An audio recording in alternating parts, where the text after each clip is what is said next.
It's a great movie. Wuthering Heights.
Good evening. This is our regular commission meeting, Tuesday, September 13th at 7 p.m. Dante, would you call the roll, please? Good evening, Mayor, Vice Mayor, and Commissioners. Mayor O'Happen, Present. Vice Mayor Samaria. Yeah. Commissioner Gonzalez. Commissioner Hammelberg. Here. Commissioner Kennedy. Here. Mayor, we have a quorum. Thank you. Commissioner Samara, you want to lead us in the Pledge of Allegiance, please?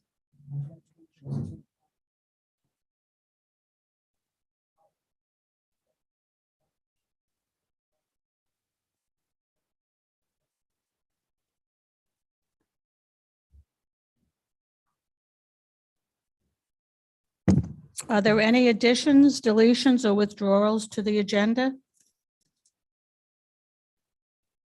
Yeah, Jenny, I have something. Commissioner Kennedy? 12C is in Charlie is the traffic data collection study. And did I get it right, Mario? You're proud of me? We've kind of had that discussion already and we discussed it during the budget. And I think we all agreed, well, it's in the budget. We haven't finalized the budget, but it's there. We had that discussion with Mario. So if you guys are cool with it and you think we've had that discussion, you want to leave it in, Dan? Okay, Dan wants to leave it in. We'll leave it in. Are you not in favor of taking it out? This is for discussion. You want the discussion? Fine, leave it in. Okay, are there any other additions, deletions? Hearing none. I'd like a motion and a second to accept the agenda as I presented. make a motion to accept the agenda. Vice Mayor Samaria made the motion and Commissioner Hammelberg seconded it. We have a presentation for Hispanic Heritage Month, and Commissioner Gonzalez will read our presentation, our proclamation, I'm sorry. Celebrating National Hispanic Heritage Month. Celebrando el Mes Nacional de la Herencia Hispana, in case there's anybody here that would like that in Spanish. Whereas each year the United States observes National Hispanic Heritage Month by celebrating the culture, traditions, and countless contributions of citizens and residents' ancestors came from Spain, Cuba, Mexico, the Caribbean, Central America, and South America. And whereas what began in 1968 as Hispanic Heritage Week under President Johnson and was expanded by President Reagan in 1988 to a month-long celebration. And whereas Hispanics and Latinos serve as civil rights leaders and community organizers, politicians, soldiers, educators, journalists, first responders, pioneers in the arts of science, healthcare professionals, athletes, inventors, entertainers, and more. And whereas locally, Hispanics and Latinos from diverse cultures contribute to the vitality of the Village of Biscayne Park as residents, community activists, board members, volunteers, staff, administration, police, and one elected commissioner and former mayor. And whereas people of Hispanic origin are the nation's largest ethnic or racial minority consisting of 19% of the national total population, and Hispanics are 24% of Florida's total population, and more than 40% of the population of the Village of Biscayne Park is Hispanic. Now, therefore, be it resolved that The mayor over there, Virginia O'Happen of Biscayne Park, Florida, joined by the entire commission, does hereby proclaim September 15, October 15, 2022 as Hispanic Heritage Month, El Mes de la Herencia Hispana, and encourage observation of the special annual tribute to celebrating the generations of Hispanic and Latino Americans who have positively influenced and enriched our American society and our community here in the village of Biscayne Park. Thank you, Commissioner Gonzalez. You're welcome. We have another proclamation, which is Childhood Cancer Awareness Month. Whereas the American Cancer Fund for Children and Kids Cancer Connection report, cancer is the leading cause of death by disease among U.S. children between infancy and age 15. This tragic disease is detected in nearly 15,000 of our country's young people each and every year. 1 in 5 of our nation's children loses his or her battle with cancer. Many infants, children, and teens will suffer from long-term effects of comprehensive treatment, including secondary cancers. And founded over 20 years ago by Stephen Firestein, a member of the philanthropic Max Factor Cosmetics family, the American Cancer Fund for Children and their Kids Cancer Connection, Inc. are dedicated to helping these children and their families. The American Cancer Fund for Children and Kids Cancer Connection provide a variety of vital patient psychological, social services to children undergoing cancer treatment at Miami Children's Hospital, Tampa General Hospital, Children's Medical Center, Arnold Palmer's Children's Hospital, Nemours Children's Hospital in Orlando, as well as participating hospitals throughout the country, thereby enhancing the quality of life for these children and families. The American Cancer Fund for Children and Kids Cancer Connection also sponsor Courageous Kids Recognition Award ceremonies, communities get well cards, and hospital celebrations in honor of a child's determination and bravery to fight the battle against childhood cancer. Therefore, I, Virginia O'Halpin, by the virtue of the authority vested in me as mayor of the village of Biscayne Park, do hereby proclaim this month of September 2022 is Childhood Cancer Awareness Month.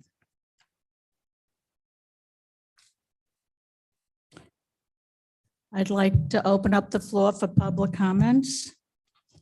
Please, we'll take the people that are here first.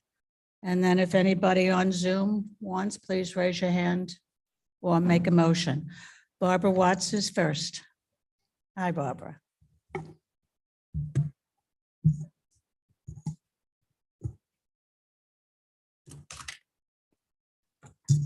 Mic check.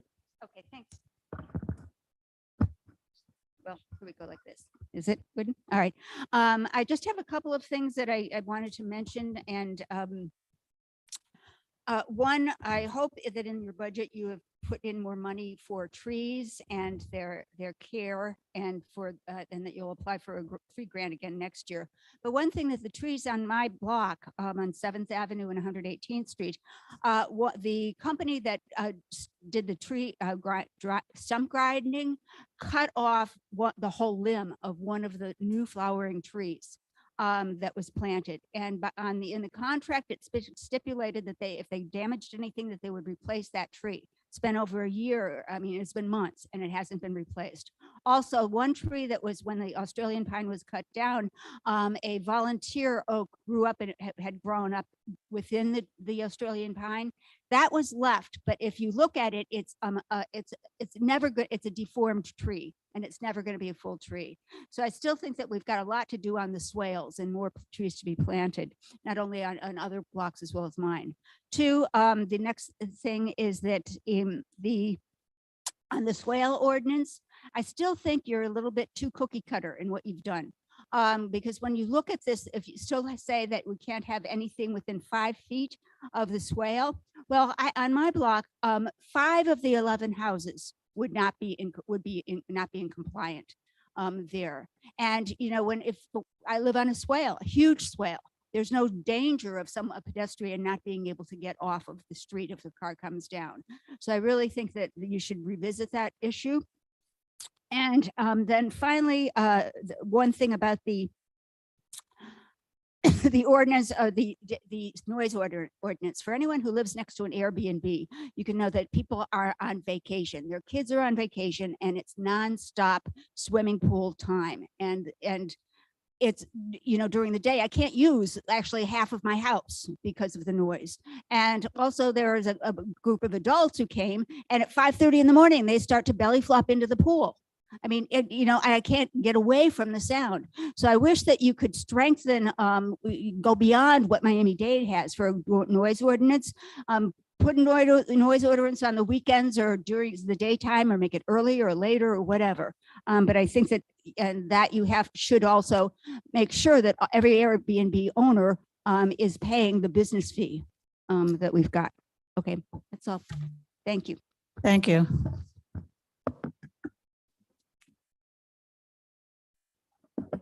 Hi, everyone. Nancy Davis, 11927 Northeast 6th Avenue. I'm here really for your help. I'm working with Barbara and hopefully with some other people on getting a Meet the Candidates event going. We're hoping to get the log cabin, and I'm here to request a waiver of a fee. We are looking right now at the possibility of October 8th, which is a Saturday, or the week after, which I believe is October 15th, a Saturday afternoon. And if we get the okay on that, then obviously we'll go on and make further arrangements.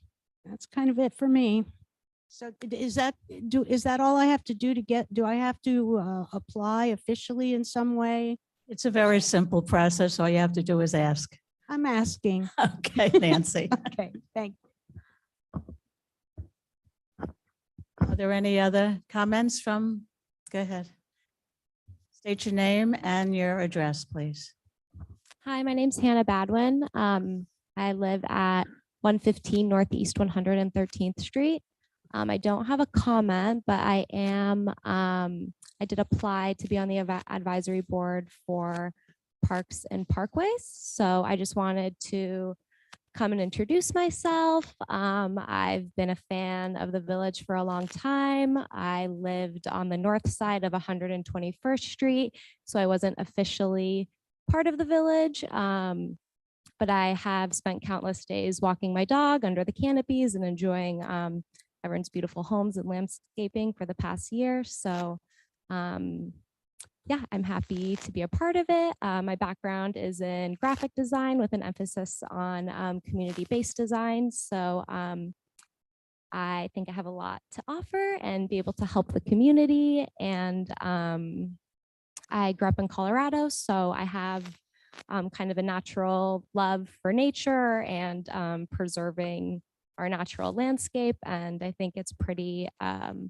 obvious that South Florida has a deep connection to nature between the land and the water. And yeah, I'd like to be a part of preserving that and keeping it nice for everyone in the community. Thank you very much. Welcome. Thank you. And yeah, I can't stay the whole time until you guys, till later. So I don't want to be rude when I walk out, but thank you for having me. Don't know if people stay the whole time to. Anybody else? Is there anybody on Zoom that would like to speak? Seeing none, I will close. Oh, I'm sorry, Mayor. Oh, see, Gage. okay. I'm sorry. Hi, Gage. Go ahead. Hi, sorry, I didn't know how to raise my hand quick enough. Sorry. Hi, Gage Hartung, 114th Street. Just a couple quick things, just scrolling through the agenda tonight. I know that we're required by the law to change the name of the planning board. Didn't really know that was on the agenda tonight, but it looks pretty cut and dry. Just to come in compliance with the state ordinance or whatever it's called. And then the same thing is, I really thought that the last commission meeting, that the discussion on the single family residential discussion from Alex David was supposed to come back for the planning board. But I see that it's back with you with some changes, and they They look good. And I know that it is coming back to the planning board after your discussion tonight. And then also back to the multiple units, I just really think that we should address the recertification of dwellings and making sure that dwelling units are not added and then sold. And then we have a complete problem. So that's item 12D. So I hope you will discuss that tonight. And I see you're discussing swales tonight, and I wish you the best of luck on that one. So with that, I'll say thank you. Good night. Thank you. Mayor, I have a few comments to read into the mayor, Go ahead. to the record. Carol Stumer. I've been in my home since 1998. There's a large oak in the circle around which is a driveway. Any years back, the drive was lifted by the roots in several places around my circular driveway. Long-term, I would suggest these are not the best trees to plant. They will no doubt cause more natural speed bumps in our roadways, not that the county actually cares. And this is in regards to the item regarding oak trees. The next one is Ricky Goodman. Dear Council, thank you for the update on the tree selection. I would like to propose the possibility of a contagious line of live oaks along all of Griffin. It would really make the park beautify the complete boulevard. Unfortunately, I am not able to attend the meeting to elaborate on my suggestion. Alec Bernhard, also Trees for Griffin, his 1015 Northeast 120th Street. I would like to express my support for asking Miami-Dade to plant both live oaks and Dade County splash pine on the Griffin median. There was one comment from David Raymond. I know the commission will be discussing replacing the trees on Griffin. I would like them to consider mixing some Dade County pines in with the oaks. They are hardy natives, and their height helps hunting raptors. Thank you. And Mayor, Vice Mayor, and Commission, you all received an email from Richard Grosso on September 9th. I will not be reading it into the record, but it will go in as public record as a part of my minutes. And those are all the comments that I have. Thank you. Is there any, I'll close public comments, and any of the commissioners want to reply to any of the comments?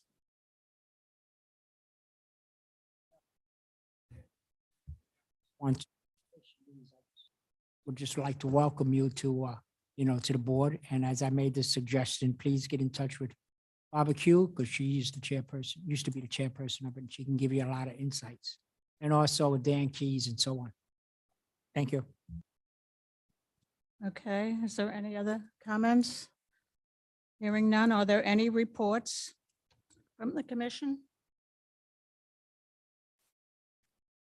Commissioner Hammelberg.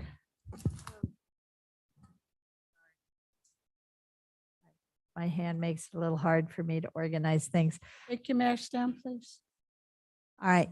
Sally Heyman and North Miami Beach Commissioner Fortuna Smuckler are hosting a shoe recycle drive. Drop-off bins will be at North Miami Beach City Hall and North Miami Beach Library. You can contact either the City of North Miami Beach or Sally Heyman's office for details. I attended the League of Cities meeting on Zoom with Danielle Levine Cava, the mayor of Miami-Dade County. Septic to sewer was discussed. They announced that El Portal will be the first village that they will be helping to convert. I stood up and said, please understand that we may be bigger than El Portal, but we have no commercial property, so we are at a tax-based disadvantage.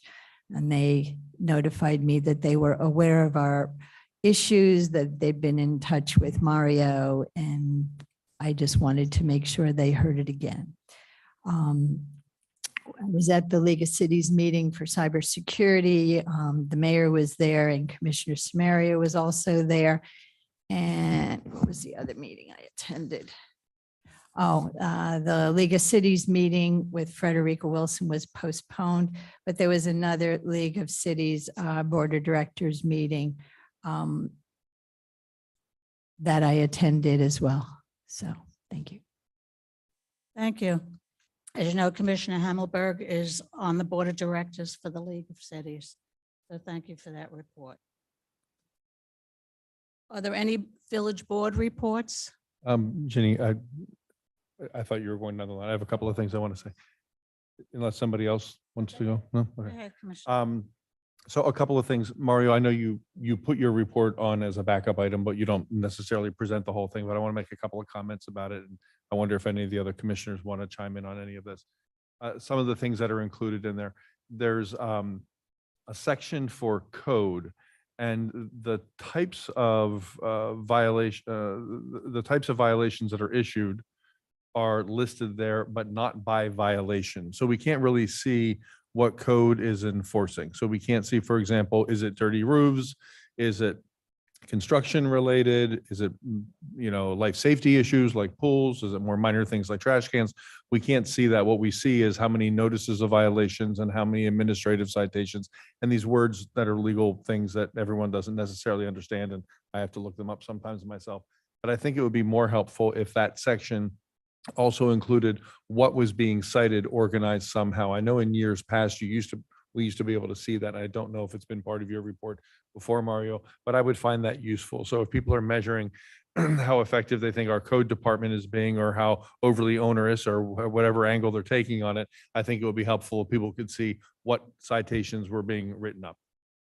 A similar comment in the police report.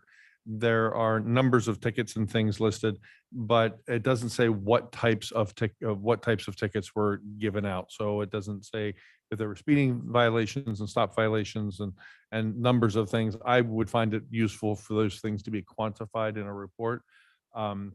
So I get a lot of complaints, for example, about speeding, stop signs as well, but a lot about speeding. It's a constant refrain, and people want to know, are we writing a lot of tickets? Are we enforcing it? And I say, I guess we are, but I think it'd be helpful if people could see what's being written and how many of them are being written. For pending permits, Mario, that's a really interesting section in your report. All the people who have permits and never pick them up. And there's a lot right now. It looks like, and this is an old report. It's not an old report. It's the most recent report, but it is a month behind by the time we see it. But, there are a lot of people that apply for permits. Mario, I assume they're paying for the permits, or do they pay when they come pick them up?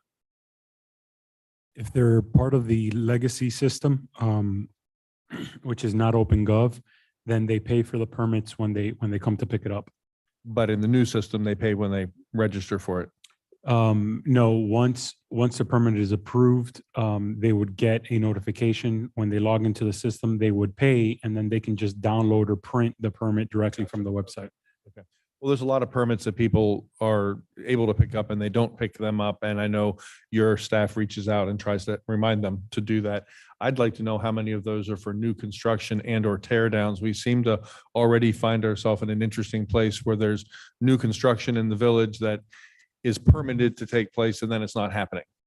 And we're left with lots that are basically look abandoned. Buildings are torn down, the work's not proceeding.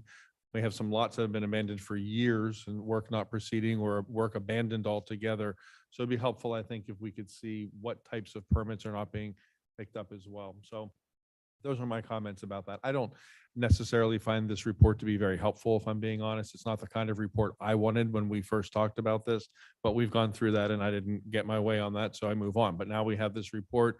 It's late. I mean, it's not late. I'm sorry, I take that back. It's on time for this meeting, but by the time we're looking at it, it's a report of what already happened. It's old information by the time it's presented on this agenda.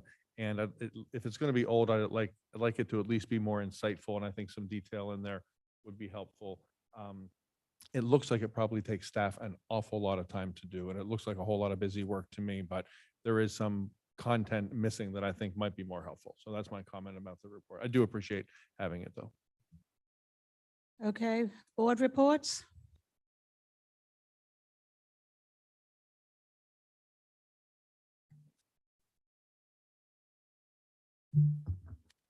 Hi, Nicole. I'm the chair of the Arts Board. I'm here to ask two things of the commission.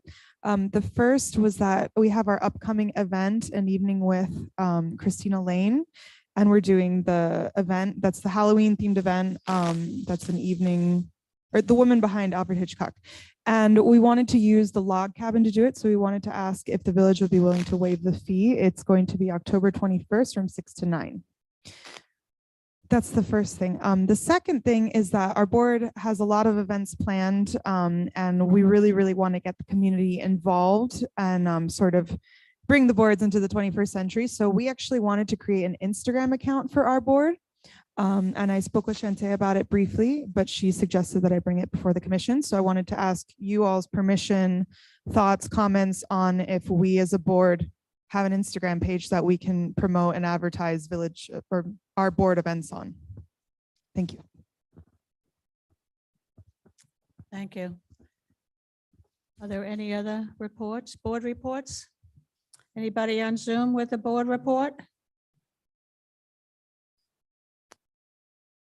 I don't see any. You, Mario? No. No, ma'am. Okay. Mario, managers report. There's a few things that have come up between the agenda and the meeting that I thought was worth, but we'll go from quickest to probably the longest conversation.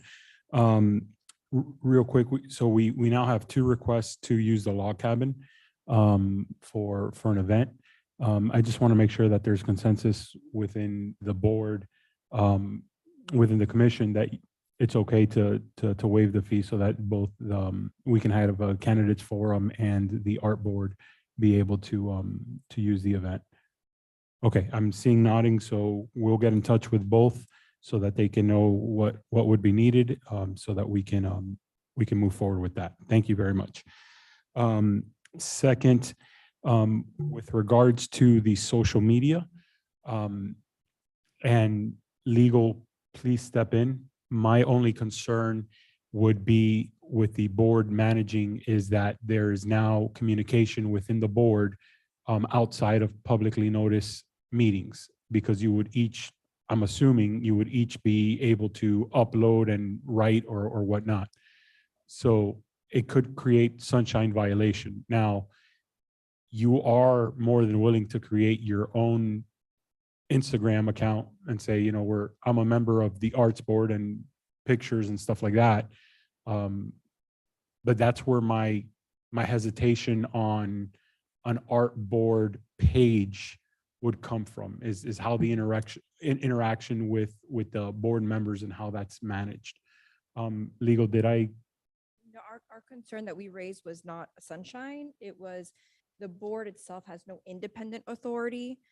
It is solely a recommending body to the commission. So generally in jurisdictions, the city administratively would manage all social media accounts. And so, and if the board wants to promote a certain event or whatever the case may be, they would ask the jurisdiction to then put it on their website or whatever the case may be. I've never seen a board have their own social media account, because then the village has no control over the content.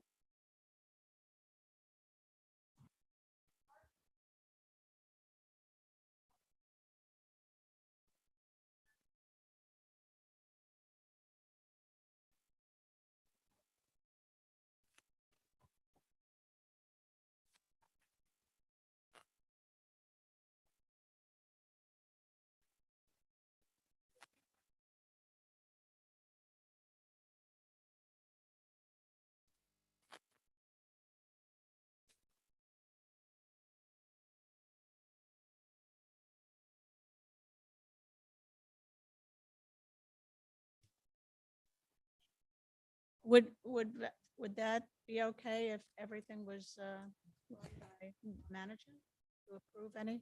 No, I wouldn't be able to manage it. No. No, I don't think legally they're precluded necessarily from doing it, but you just have to be cognizant that they are just a recommending body. And if they have their own account, then you don't have any control over the messaging. And then it would also open the door for all of the boards to have their own social media. And Yeah. again, it's not coming. I think we could be opening Pandora's box. Well-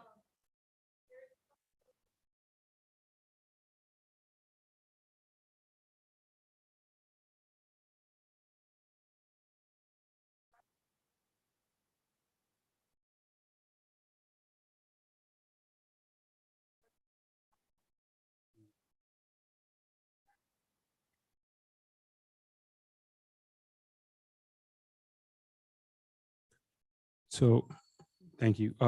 So next is just an announcement, Commission.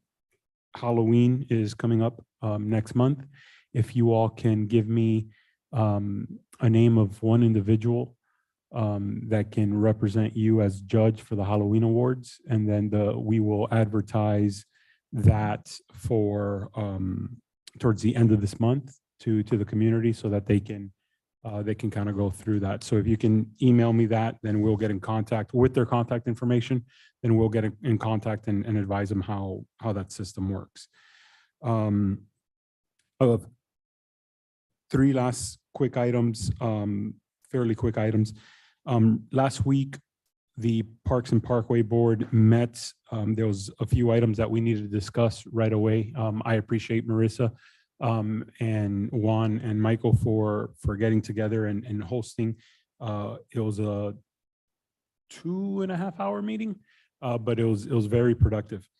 The first item is Albert, our Public Works Director, got a phone call from the county, essentially saying, listen, we have some oak trees and we can put them on Griffin Road and we can do that fairly quickly, or we can go through a greater process and there's no timeline as to when they would come back or when they could budget for the planting of trees on Griffin. And so the recommendation from from staff to the board, who voted unanimously to recommend to the commission, is to accept the oak trees on Griffin Boulevard. However, continue to work with the county to add some other trees on Griffin Boulevard for diversification. I know some residents have mentioned date pines.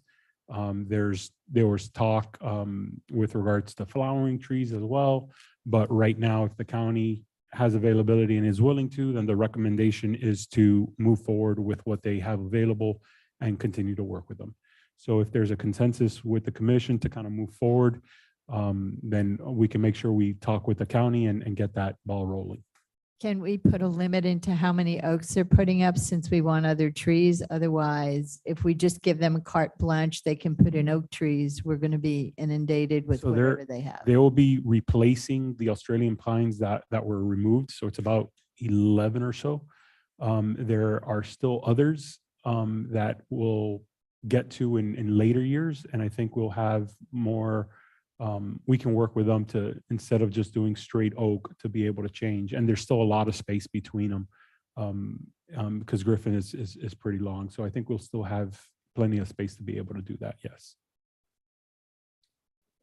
Let me say something, if you don't mind. I like the idea of creating the boulevard effect down the median by extending the oaks. I think it's kind of an obvious choice, and it'll be very grand and kind of special on that street. If we were able to dot in some Dade County pines, I think that would be a really nice thing that we need to help repopulate Dade County pines here in Miami. And they could be maybe not alternating, maybe not that many, but try to get a couple on that street. They do grow so tall and so magnificent. I had one at my old house. Actually, I have a 2-foot tall one in my house. And the birds love it. So it's like it's a great spot really up high for the birds. So I don't know if you're allowed to request more than one species now, or if they're looking for you to give one selection for the whole street, but if it ends up being all oaks, I'm good with that. If we could drop some Dade County pines in, I think that would be great. What they told us was their availability that they have right now are oak trees. That's That's what they can move forward with right now. If not, coming back could be several months away. And so I don't want to just leave it barren. Then I'm fine doing all oaks. Are we allowed to plant anything in that median, or does the county have to plant in that median? If we wanted to come back later and use a tree. We could grant, definitely put all work our something money- out with the county. My only concern, same as with 6 Ave, is then taking over the liability for it. I understand. Okay, I'm cool with All Oaks if that's our option now. If we don't accept that, they'll go someplace else. The next is the planning board. Staff put a quick presentation and worked with, not the planning board, I'm sorry, the Parks and Parkway Board with regards to 121st Street. Several residents had asked during the last budget session to create a project that will help buffer and prevent cars from making illegal U-turns through the medians on 121st Street. So Albert kind of put a quick plan together. It was discussed. The board chose 5 different species, and we're moving forward with that. They are beauty berry, locust berry, firebush, cocoa plum, and Florida coffee bush. I don't have the Latin names for them, so I apologize if I confused anyone. Essentially, the plan is to have some of the, especially on the ends of these runs where there's large gaps because there's not landscape or anything, is to have some of those flowering bushes and then in the middle as well, and then fill it up with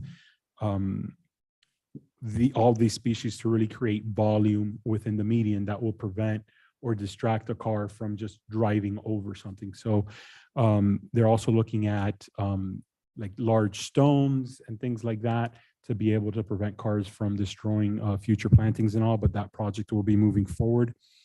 And then lastly, we also discussed the Miami-Dade, it is now called the the Neat Street tree grant. It's what we've applied for in the past. We've identified several locations where Australian pines were removed. And so we're looking to put flowering trees back in its place. All the trees that were identified were previously approved in prior grants. So the board is continuing with what the prior board was working with and those species that were located. I recently walked the area with our grant writer. We took additional pictures, made additional marks.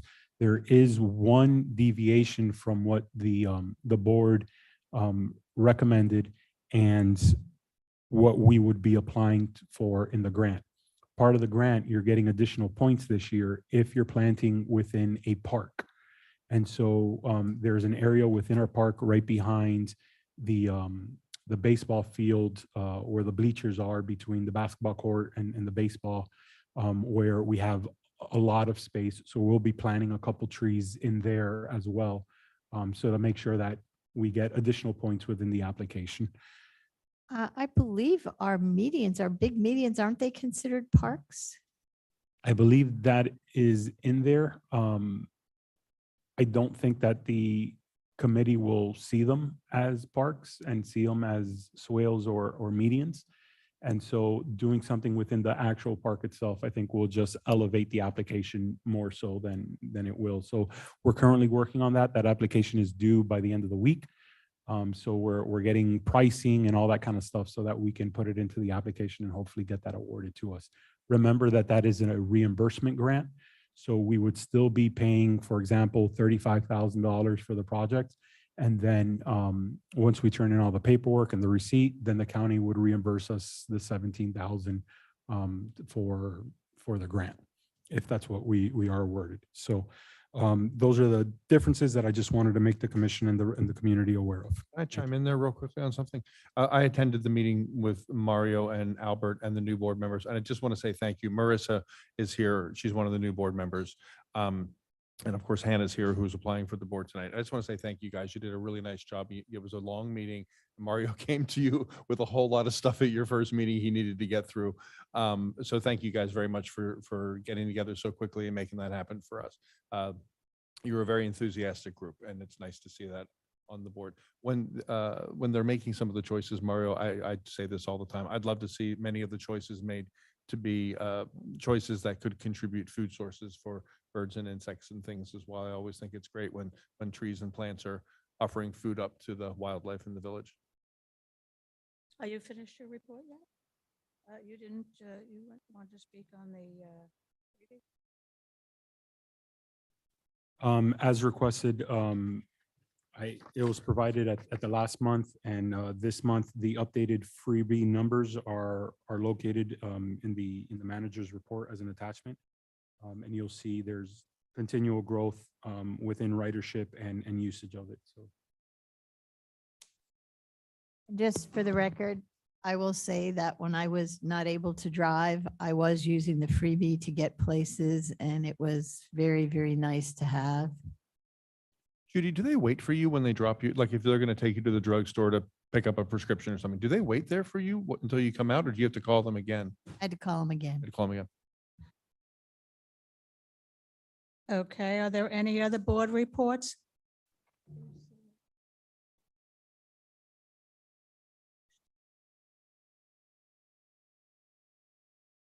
Okay, are there any other board reports? I'd like a motion to approve and second the consent agenda. Make a motion to approve the consent agenda. Second it. Motion made by Vice Mayor Samaria and seconded by Commissioner Hammelberg. All in favor, say aye. Aye. Any opposed? Consent agenda passed. Ordinance 2022-07. Ed? Thank you, ma'am.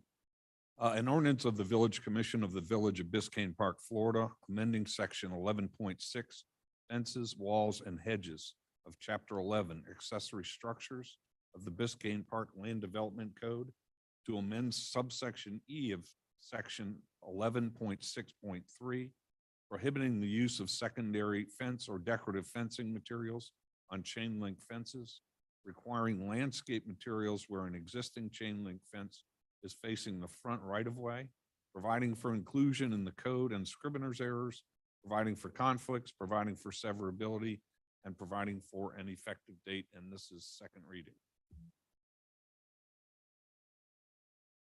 Thank you. Make, Are there any public comments?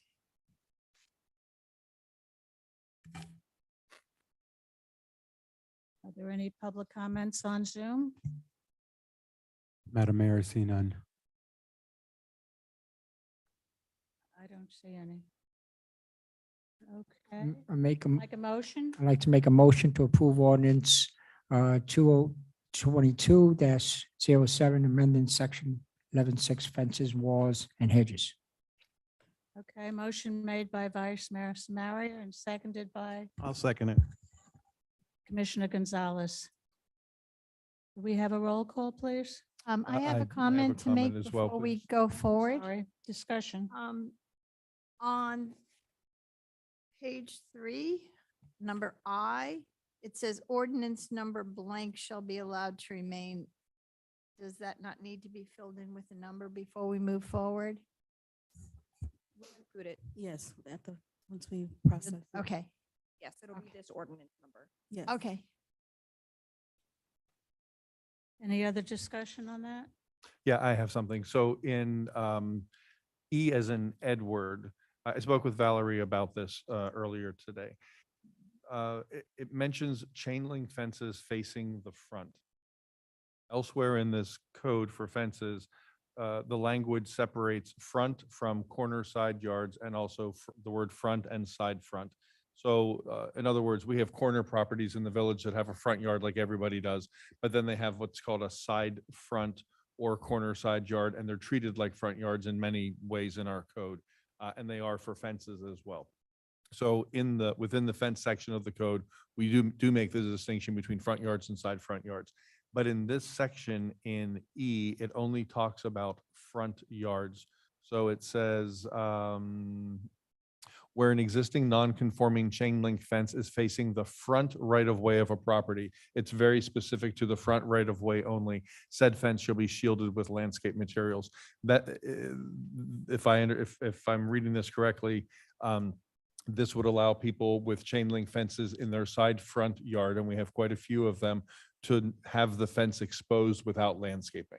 So I think it's a little oversight in here that we did not intend.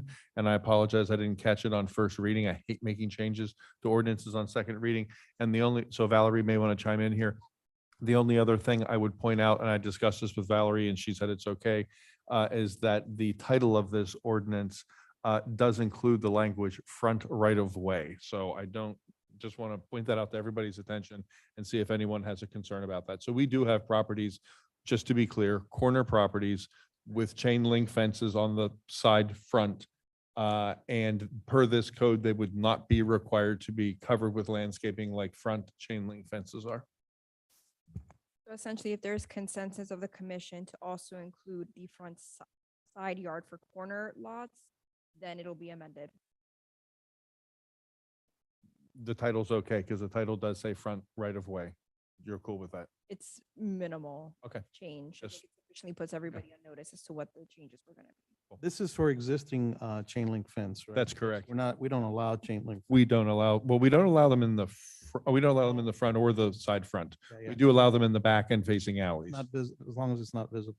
Exactly. So And this it's only- code, what we're adding is for those that are there, they're allowed to stay there until they're non-conforming, deteriorated or whatever, or they choose to change them, remove them. They have to block them with landscaping material.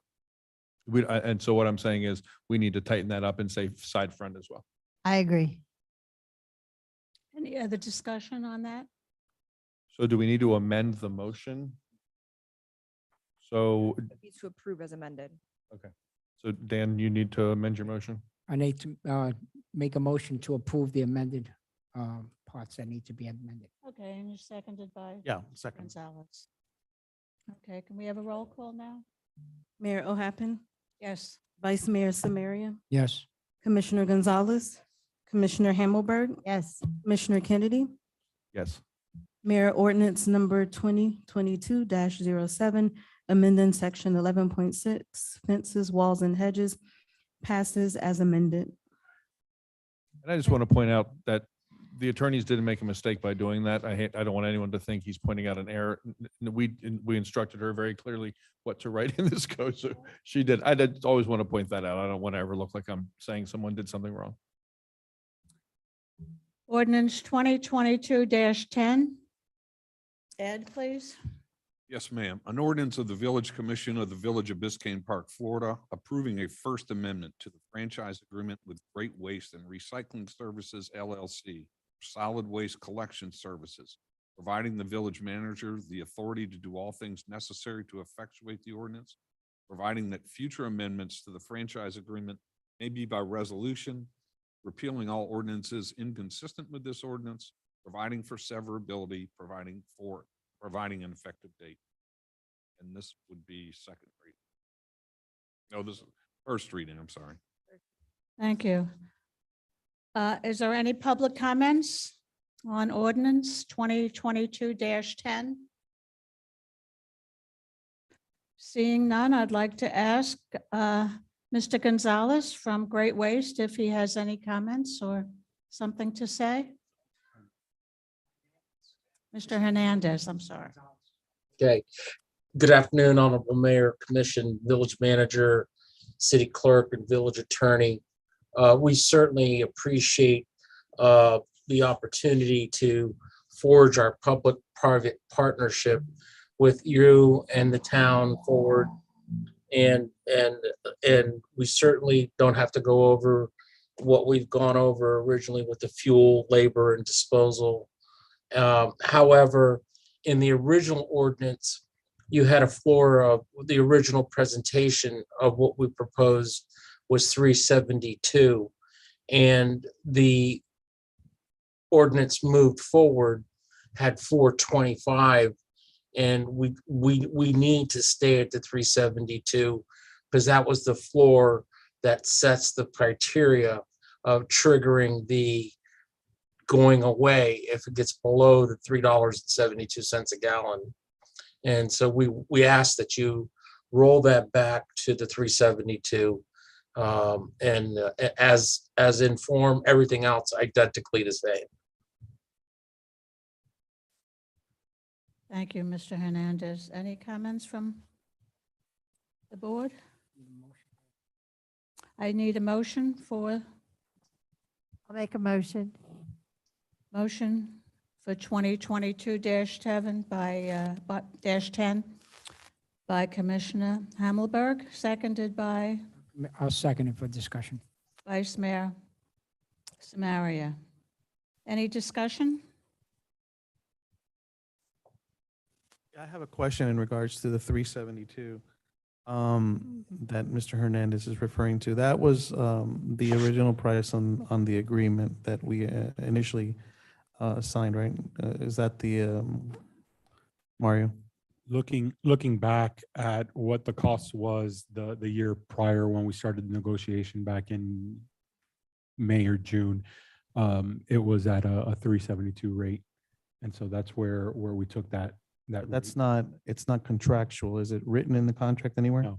Okay, so so that's just what Yeah, obviously so they would like to you'll- continue. Right, and just to recap, the initial request was for CPI that was higher than what is being negotiated. The reason why we broke it up into a fuel surcharge and Great Waste agreed to was a year from now, it then gives us an opportunity to start from a lower number than if we just were to say, okay, CPI is 9-10%, whatever it would be. We'll just give that CPI. It could be a much easier conversation in that fashion, but then next year, when you're looking at, is there any increases or anything, you're already looking at that total 10%. In this case, by creating this fuel surcharge area, we're able to still make that area whole to get to that 10% area. But you're starting with that CPI was only a 6% is what we're looking at in this agreement. So it sets the village up in the future to negotiate from a lower point as opposed to just giving them this year a 10%. That's why we kind of broke it up. And we used that fuel range of 372. The whole fuel surcharge, though, is not in the contract. It never was. It's just a new creative way trying to fill in the gap. And Great Waste was open to that type of change. Any other comments? Commissioner Kennedy? Yeah, I have some questions, like a couple of things clarified, and then I guess we're gonna have a conversation about this. This is a very involved topic here, and our backs are kind of against the wall now. So first of all, there's a section in here where it says contract date was June. That's probably when this started, just to bring that to whoever's attention needs that. So Mario, the fuel in this agreement, the fuel would be adjusted quarterly. So you would get a report at the end of a quarter. Would it then be, it would be for the prior quarter, the previously completed quarter as a payment, or would it be applied to the next quarter's bill? You finish a quarter and they do the calculation for fuel. We're talking fuel. Yeah, I would actually refer to Paul. He might be able to better explain that than I would. I believe you're correct, but Paul, can you comment? I don't have the actual language right in front of me, but I think you said it correctly, that at the end of the quarter, you get the bill. If the rate was adjusted, then we would adjust the next quarter's rate to But match. it's applied to the previous quarter. To the future. Got Yeah. it. Okay. You use the previous quarter as the reality number. You can't use the future because you don't have it. Right. So we're looking at a previous quarter and applying it to the current quarter, let's say. Got it. Okay. Correct. Just want to make sure I understood the timing of it.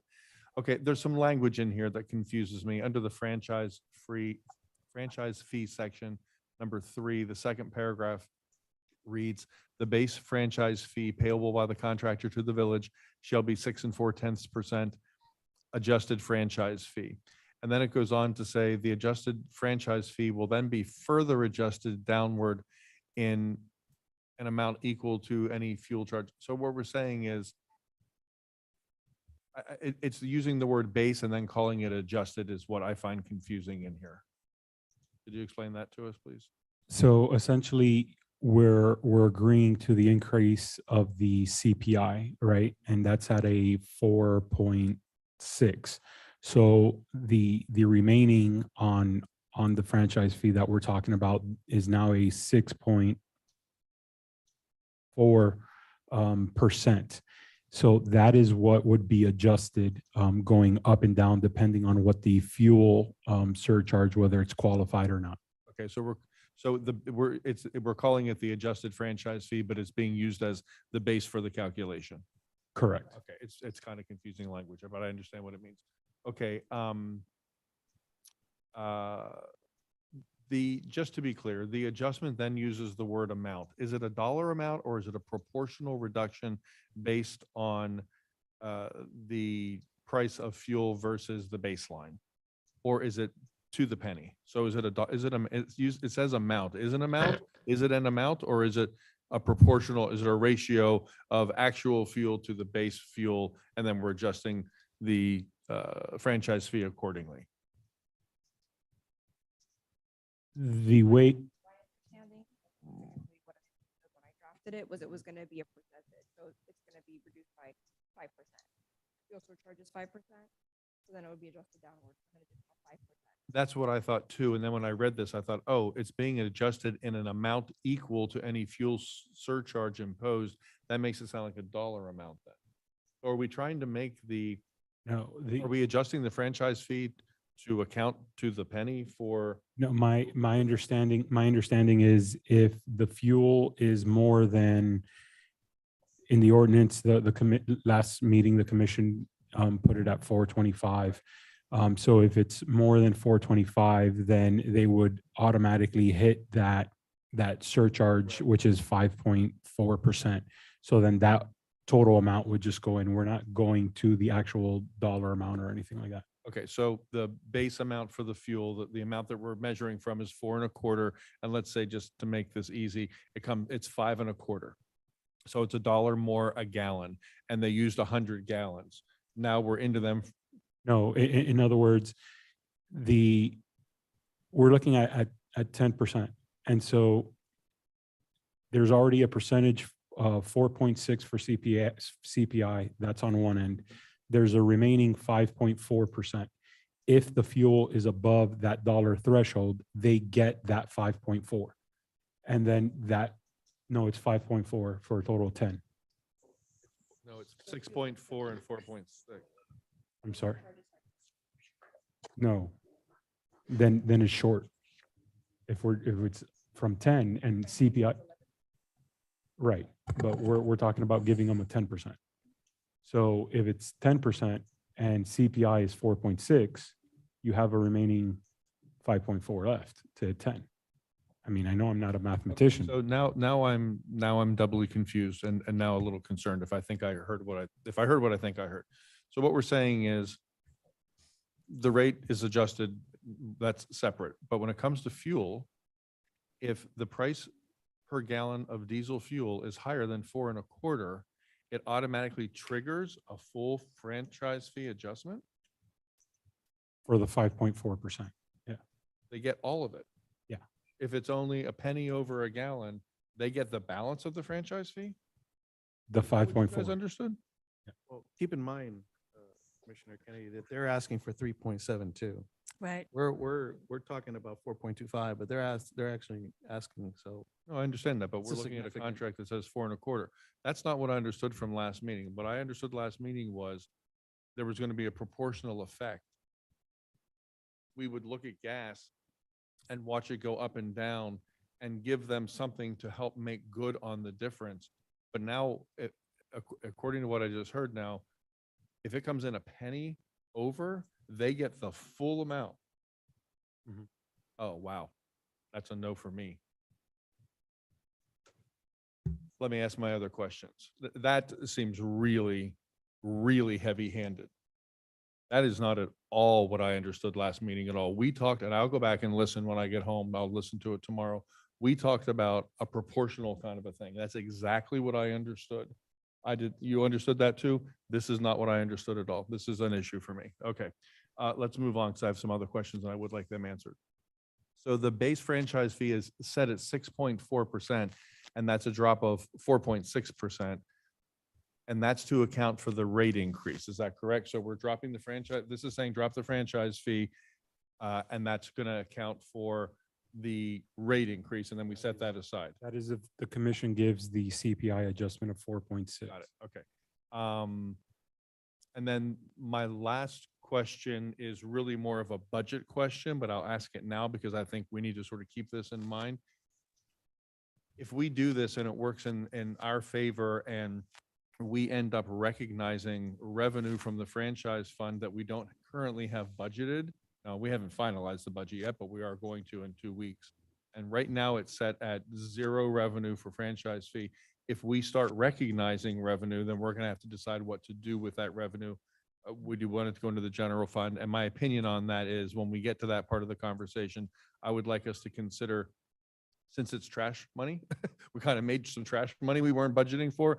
I would like to see that set aside in an assigned fund for trash. So this year, next time when we're doing the budget, we'll have money in the reserve in an assigned fund. And that's what we would start. We'd start with some savings to apply when we set the solid waste fee next year. In other words, I would hate to see this trash revenue kind of just get rolled into our bank account or used for another project. As much as I would love to say, let's put some more money in the traffic data collection study, I wouldn't want this money to go into that. This is trash money and I'd want the trash money to stay in trash. So I know it's a conversation for later, but I do just kind of want to lob that out there. But back to my initial issue, Mario, that's not what I understood at all. It's not what I understood last meeting. And so now I'm really concerned. I'll let these folks jump in. Paul, is that a type of calculation that you all would be able to do and do a percentage based on how much higher fuel is based on whatever the base? Yeah, we could identify with wherever the base is set and then the percentage increase, and then that percentage increase is a dollar amount. And you would translate that into the reduction of the franchise fee to balance it. And then that's how I understood it. And then what, is that what you understood last time, Paul? Or is that what you understood we just Yes, discussed now? that's how I always personally understood it, but Okay. I'm happy to take direction if that's not it. Okay. So in other words, based on what we're saying here, we're making them whole to the penny on the extra fuel. We're not giving them a whole bunch of extra money just because fuel went above a certain price. We're making them whole. We're saying we basically owe you this amount in extra gas, and here's how we're going to do it. And adjusting the franchise fee in this way to the penny. So it's an actual dollar adjustment that they get This would be reviewed on a monthly basis? quarterly. Quarterly. I asked for monthly and they said that was a bit much to be calculating that often. And look, it may not ever happen, but we're trying to set something up here that seems fair to everybody. And we are trying to be fair to the vendor. And I know I think we all had private meetings with Willie and we discussed this, that we can discuss that now that we're here in this room. But yeah, I think it's one thing to help them in that way, but I think it's another thing altogether to kind of just throw the whole thing at them just because. And especially the just because is something we have zero control over. We have no control over the price of fuel. If it was something we weren't doing well, that would be one thing, but it's not. Any other discussion? Your hand raised, Judy, or is that just? Yes.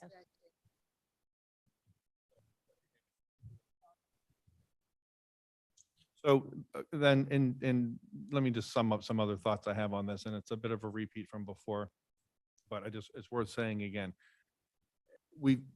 And I told this to Willie, we value, I can't speak for all of us. I value our relationship with this vendor. I do think they're doing a good job for the village.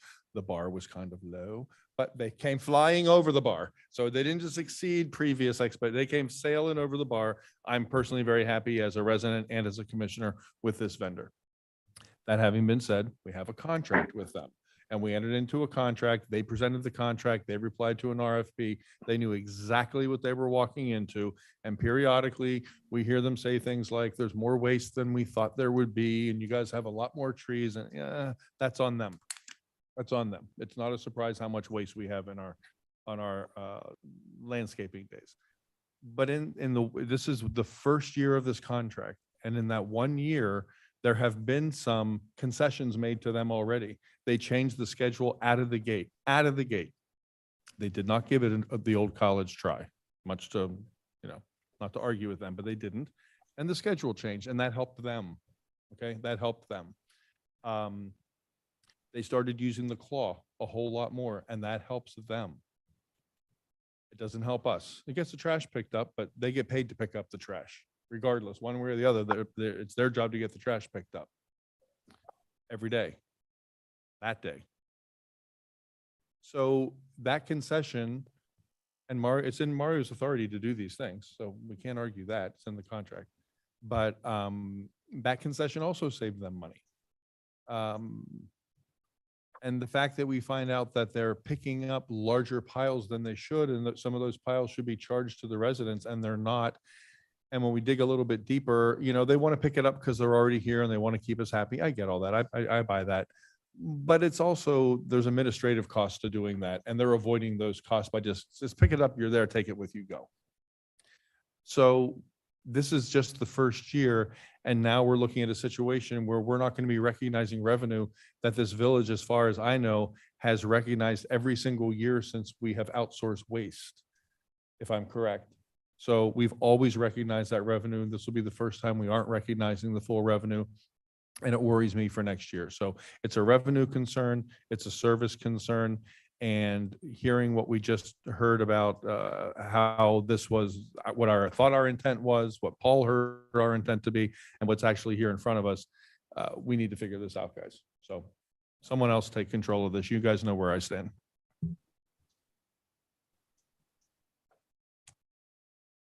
Any other, Commissioner Gonzalez? I don't have anything else. I mean, honestly, I looked at this backwards and forwards. I understand, what hardships the vendor has endured. It's not just them, it's global. A lot, Commissioner Kennedy says it's not something we're doing, but it's not something they're doing either. And it's affecting the global market, fuel. Not just fuel, but cost, staffing costs, everything has skyrocketed. And so I understand where they're coming from. Obviously, our job here is to protect the village's interests. So I think that, we need to come to some kind of compromise where it's fair for them and it's fair for us. I think that they have done a great job. I have a contractual question that perhaps the attorneys can help me with. In the world that I come from, anytime that there's a change in an agreement, there is an amendment done, right? The question that I have as far as this particular agreement is some of the things that Commissioner Kennedy just mentioned, which are the change in schedule, the use of the claw. Are those things that need to be amended? Or we can bypass that and I mean, obviously, if you look at the agreement, current agreement, right? In my world, they're in breach of their agreement. So is something that we need to amend those things? I wasn't prepared, but I haven't looked at the contract language with regards to the actual scope and the use of the claw and those types of things. So I'm not sure what Okay. contractually required. So that allows, the change in schedule allows for it to be changed with 7-day notice as per the RFP, which they gave at the beginning of the contracts and we announced at the beginning of the contract. Section 3 of the RFP also allows, depending on the bulk and yard waste, the size, for them to use mechanical means to do pickup. So it allows for that already as well. So, and the RFP itself is part of the contract, so it's already in there. Okay, so But And I'm I sure know it legal would says in want to there somewhere verify. Also, Art, that Mario has the authority to do those things. So we had this conversation a year ago when it first came up, and I remember I volunteered. Look, Mario has, it's within his right to do that. So no one's stepping over bounds here, and I don't Okay. think it needs an I amendment. just want to make sure that, we're legally, we're in the right. So back to my original point, we need to come up with a compromise to be fair to this vendor and to safeguard the village. So, I'm open to suggestions as to how we proceed with a fair and balanced approach to this from any of you or from our manager. I'm open to suggestions.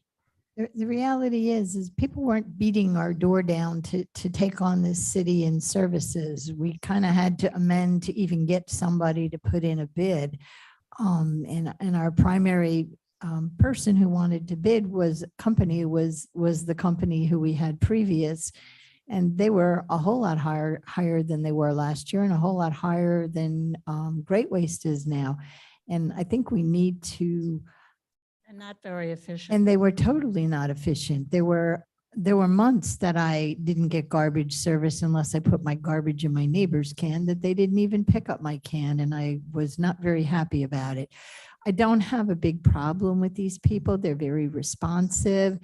They kind of came into the market when things were on a rough note, and I would like to do what we can to work with them, because I don't want to go to the county. I don't know that anybody else here in the village wants to go to the county, and I certainly don't want to go back to where we were.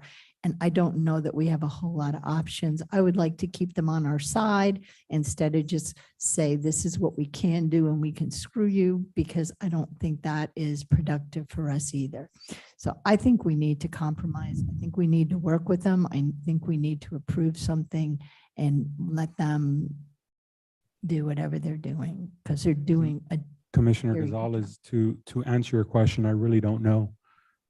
The initial request that the village received was about 20% increase, and I negotiated that down to 10%, and then split that 10% in a matter that in a year from now, we're not starting from a 10% increase, we're starting from a 4.5% increase. So what else can be done? I really don't know. It's up to whatever the commission wants at this point. I don't have other options. Can I float something out there? Before I float, I want to respond to something Judy said, because you said it, Judy, Mario said it, Willie said it. He said it to me in our private meeting. There seems to be sort of a veiled threat that if we don't step up, they're going to dump us and we'll have to go get county service. We have a contract with this vendor. We have a contract with them. It's a legal contract. They signed it. Doesn't mean they can't walk away from it, but then we have legal recourse as well, and Valerie has explained that to us. So this threat of them walking and we have to get village service, I'm sorry, that doesn't impress me. I don't think they want to be sued by any of their clients, let alone a municipality that's going to hold up a contract and say, Your Honor, here's the contract. So there's that. Now, here's maybe a compromise. I left last month's meeting with the understanding that it would be a reduced rate increase, and the fuel surcharge that would create a proportional change to the franchise fee. That's not what we heard tonight. If we have already compromised with them, because we could say no to all of it. So we're working with them now. Mario worked with them before he came to us, and now we're working with them more. So we are compromising already. Let's be clear about that, because they're asking for something and we can say nothing if we wanted to. We have a contract with them. I do want to try to figure something out. We need to do it now. What if we looked at that dollar amount of, is it 4.25? They wanted what, Mario, 372? 372. What if we found some wiggle room in that gap between 372 and 4.25 and tied the proportional thing that we all thought was supposed to be part of the deal anyway? So it does, when it does adjust, it adjusts to the penny and they're made whole on fuel, not the all or nothing franchise thing that we had talked about, that Mario explained to us. Is that a compromise, you Changing guys? the number to like $4. Come up with another number that is closer to what they asked us for.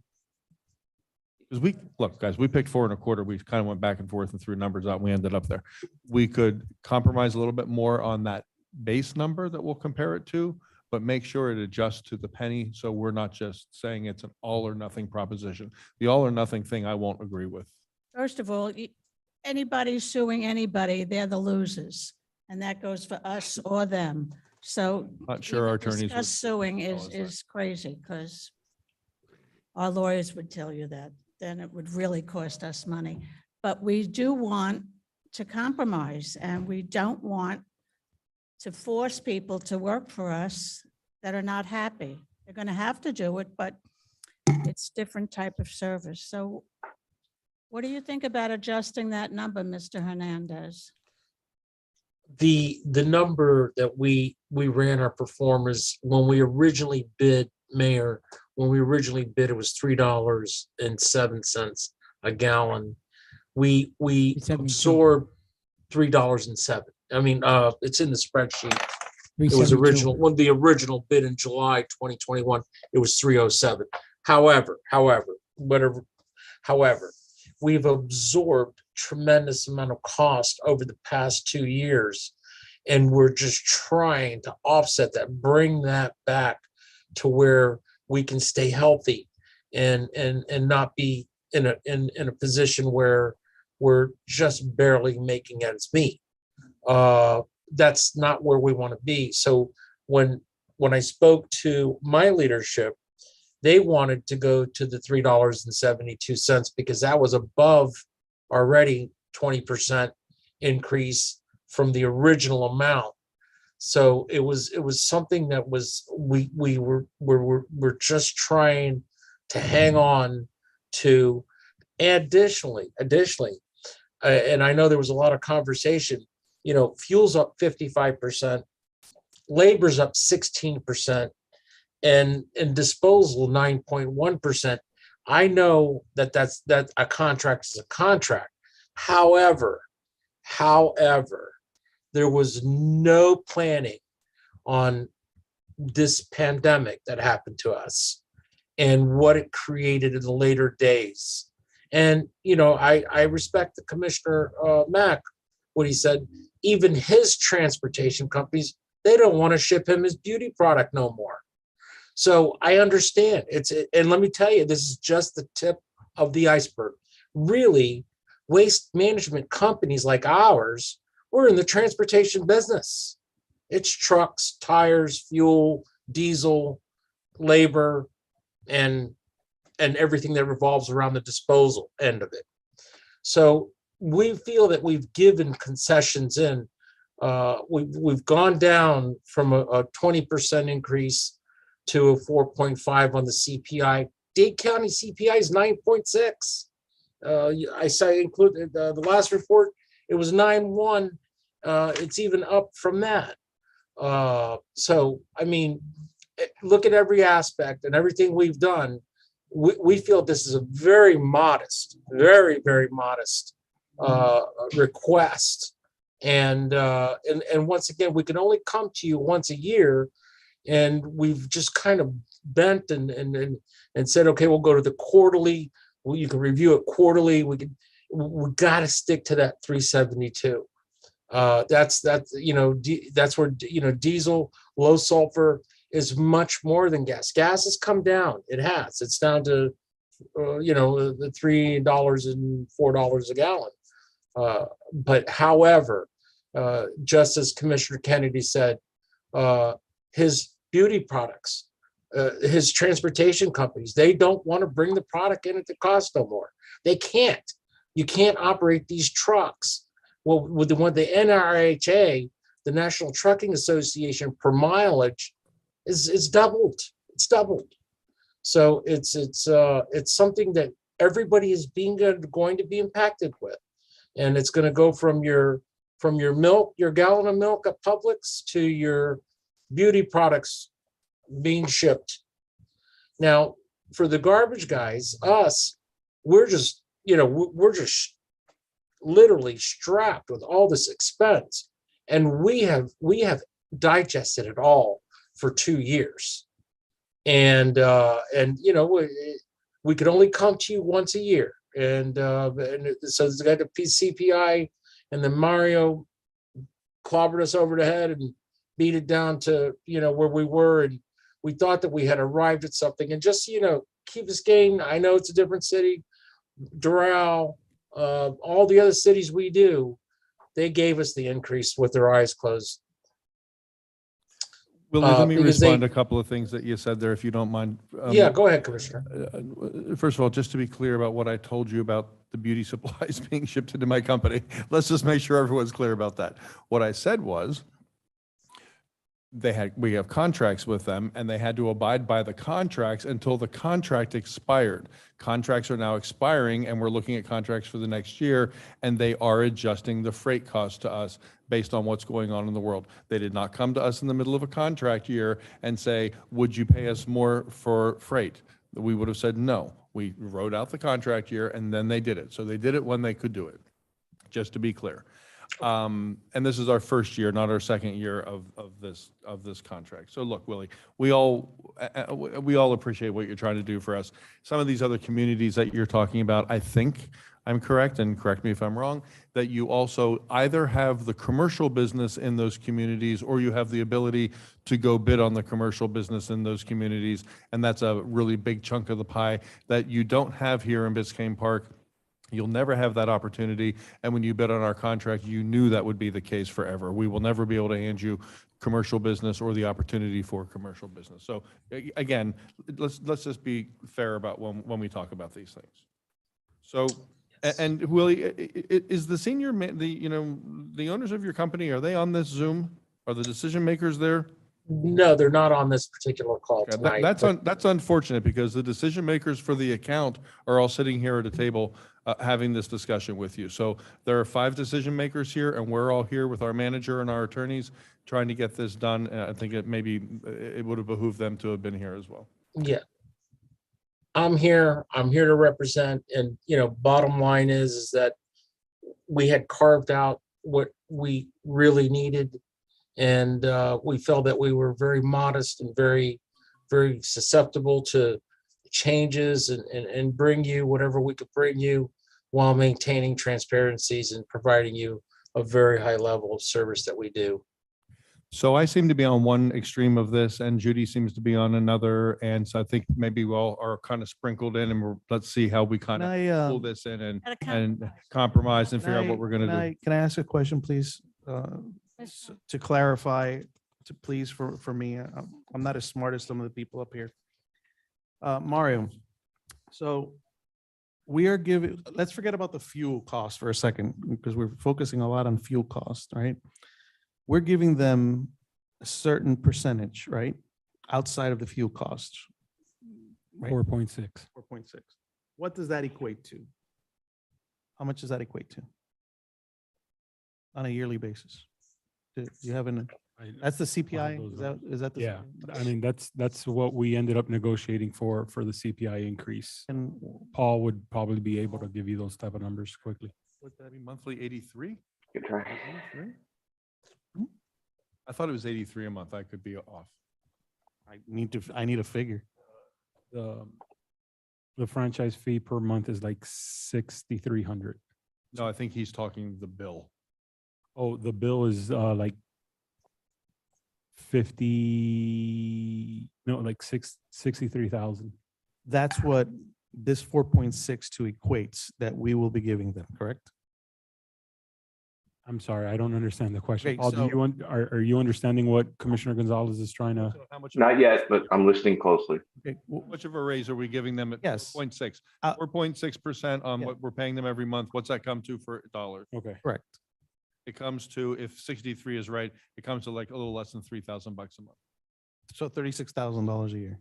Okay, that's That's the raise. That's the raise. Okay, now the other piece is we're talking about is the fuel, correct? The cost for fuel? Okay, and so we have discussed up here that on a quarterly basis, right?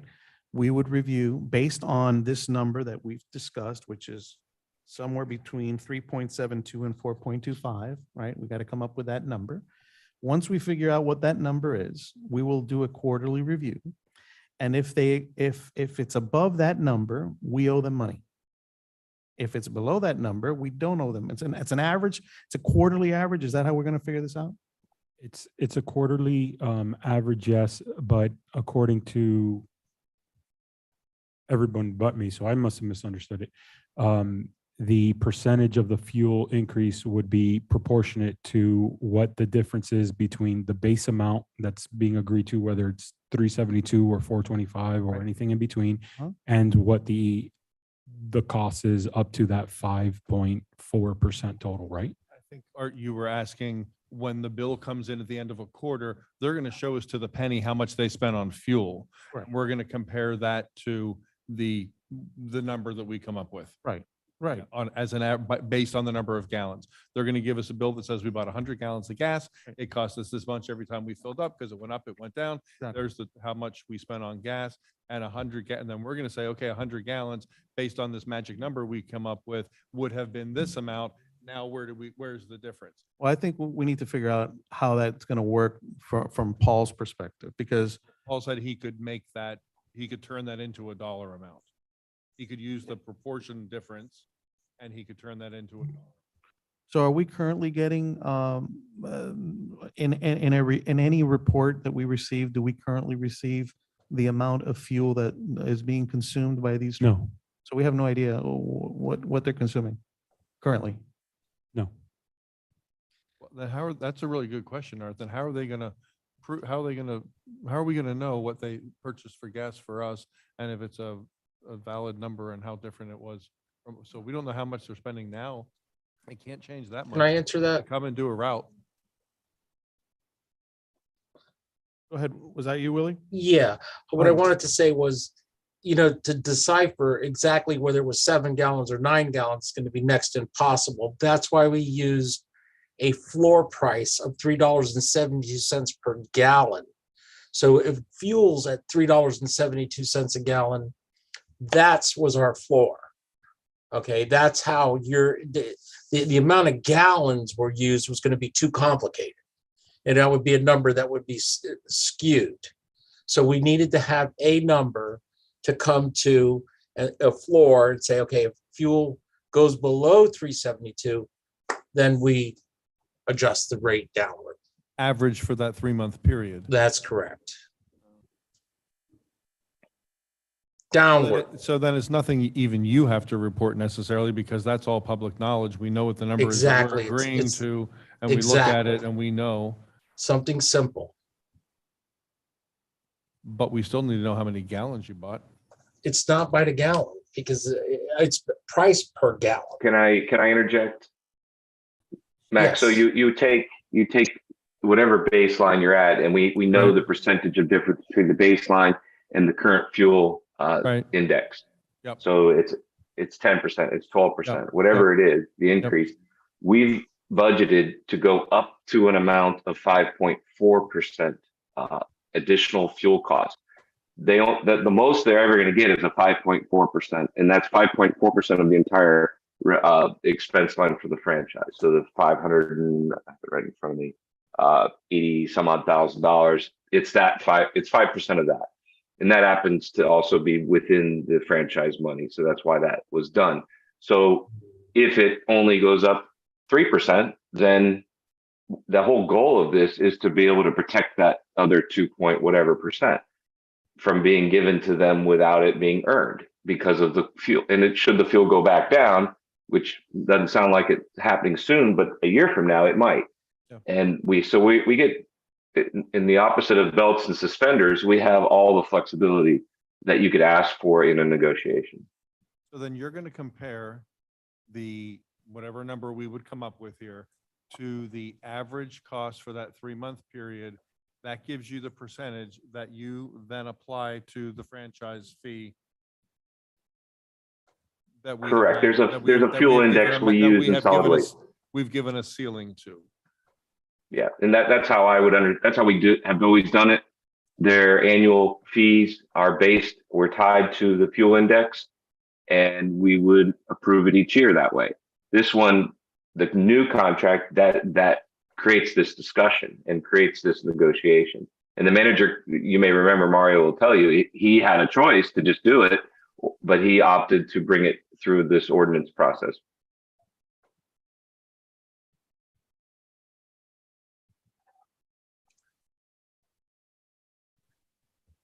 So Willie, when you first did this pro forma for this village, you said you did it, and this was a year ago, not 2 years ago. 2 years ago. Apparently, we're getting confused here. It was a year ago. You did it at Okay. 3.07. Is that what you're saying? the Yeah, pro fuel forma? was at 307 when we did the original perform. Okay. And so we wanted to adjust, even if it was a CPI, And so, but the CPI has been running, Miami-Dade County's, Dade and Fort Lauderdale is running 9.1, 9.6 right now. So we adjusted the price upward. Mario negotiated that price upward, and that's still another 25% increase in fuel from where we originally ran the performance. But it's the total scope of what's happened to our economy over the last 12 to 15 months. Yeah, I understand. So here's what I'm thinking as far as the cost. So when they did their pro forma, they did it based on a 3.07 cost of fuel, right?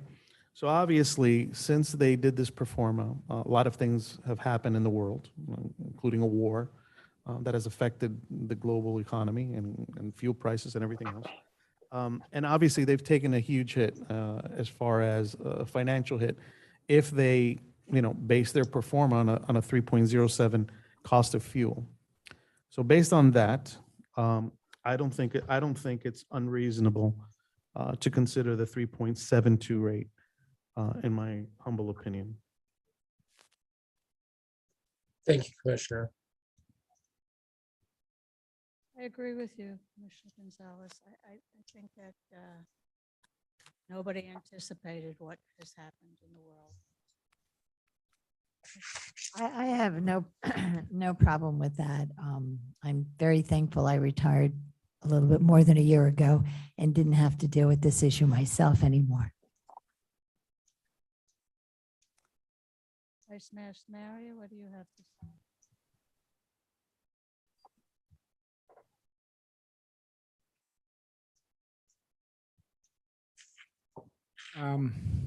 Well, as the last time I voted no for this, because I've always said, when you have a contract, you have to honor the contract, but I'm willing to compromise. I'm not willing to go 3.72. I like to go a little bit higher on it than that. Originally, I think if Commissioner Gonzalez, what was the amount that you said that you had the last time? Well, we talked about Yeah, 4.25.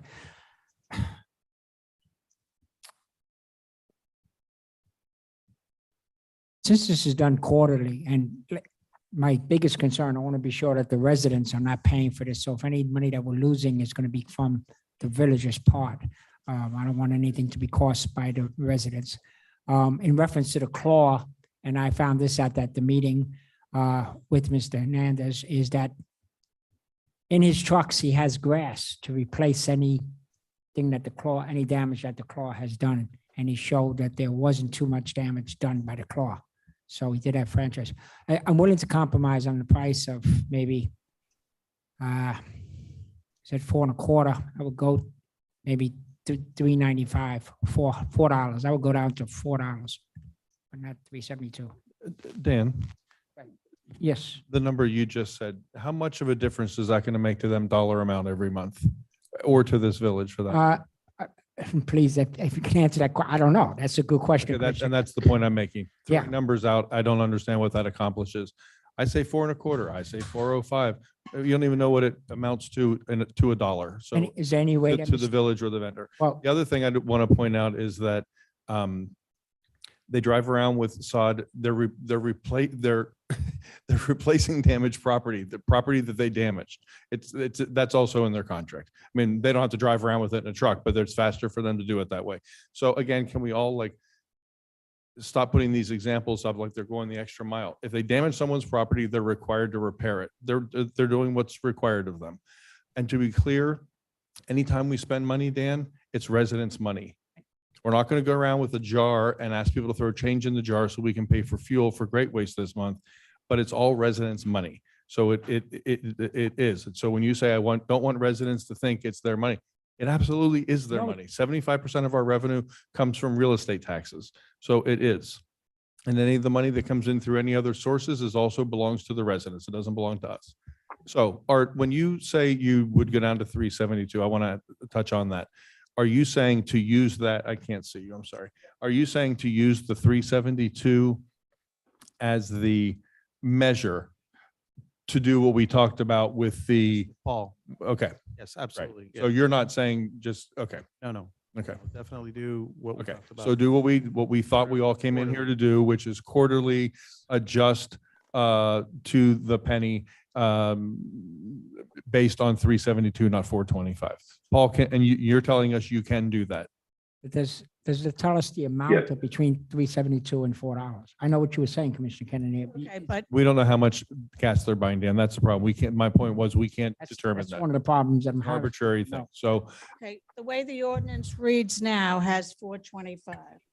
So either we have to amend that to change it or take a vote on that and either pass it or turn it down. well, there's that, Jenny, but then there's also, we need to make sure there are some people who are looking at this thinking it meant one thing, and other people who are looking at it thinking it meant another thing. We need to make sure the words on the page do what we intend it to do. So, Valerie, That's not what it is right now. and that's not what it is. So we have more than just fixing a number on this page. Let's go back a little bit, okay? Right now, the way this is worded, that it's in the village's sole discretion. So whether they ask for it or not, the manager can just say no, okay? Right now, there's a maximum of 5%. 5%, I think Mario wants it to go to 5.4 because when added to the 4.6 in the CPI, that brings you up to 10%, and you still have the 1% left over on the franchise fee, right? The only reason that the numbers of 372 or 307 or 425 is a triggering mechanism. If the thing does not, if the prices fall below whatever number you do, they can't get that 5%. Okay. And Paul, correct me if I'm wrong, but it's 5% of the quarterly amount that we pay them. Of the, yeah, right there, exactly. That's the base. So the maximum available, no matter where we put the fuel cost, is proposed to be the 5.4. If you lower the fuel cost, that's insurance that they'll keep the 5.4% for a full year. That's the essence Of the why you franchise would want it that fee, way. not of what we pay them, of the franchise fee. Because the idea is that the franchise fee is paying for the overall increase, but it's not extending a higher bill to the residents on a yearly basis. So the public is not getting Exactly. charged any extra, but the city is not collecting as much as they would have. Commissioner Kennedy, that's what I was trying to say. Yes. That works. Okay, so then I have no problem with going with the 370. But that's what we have in here right now. What you guys have conflated the issues to change what is already written here.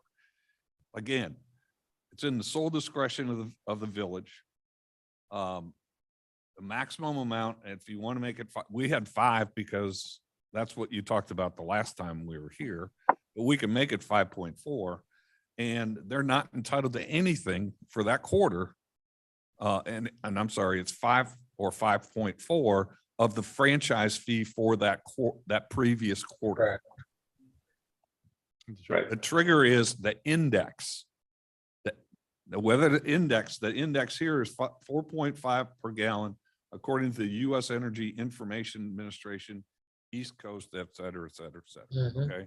So Right, at yeah, the end of a quarter, if it's lower than that, they get 0. If it's higher than that, at the discretion of the village, we can pay up 5.4, if that's what it is, % of that previous quarter's franchise fee.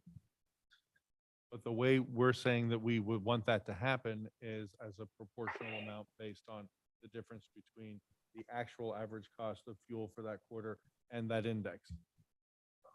And You can't quantify how much how much fuel they're going to use. No. It's the difference between the index and the average cost. There's a percentage there, and that's what's applied to the franchise fee. Is that what we discussed? No. I haven't misunderstood. I don't think the use of the franchise fee is the calculus. It's the revenue, that line that it's calculated against. The amount of money we've pledged for this negotiation happens to be the franchise fee amount. For example, the CPI is 4.6. That's $32,928 of money that will be given reduction into their cost, or excuse me, a surplus to their cost.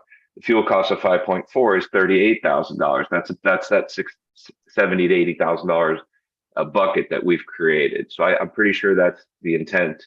So don't want to mix the terms. So when the fuel right now, whatever the rate baseline you pick, right now the East Coast looks like, say it's right about $5.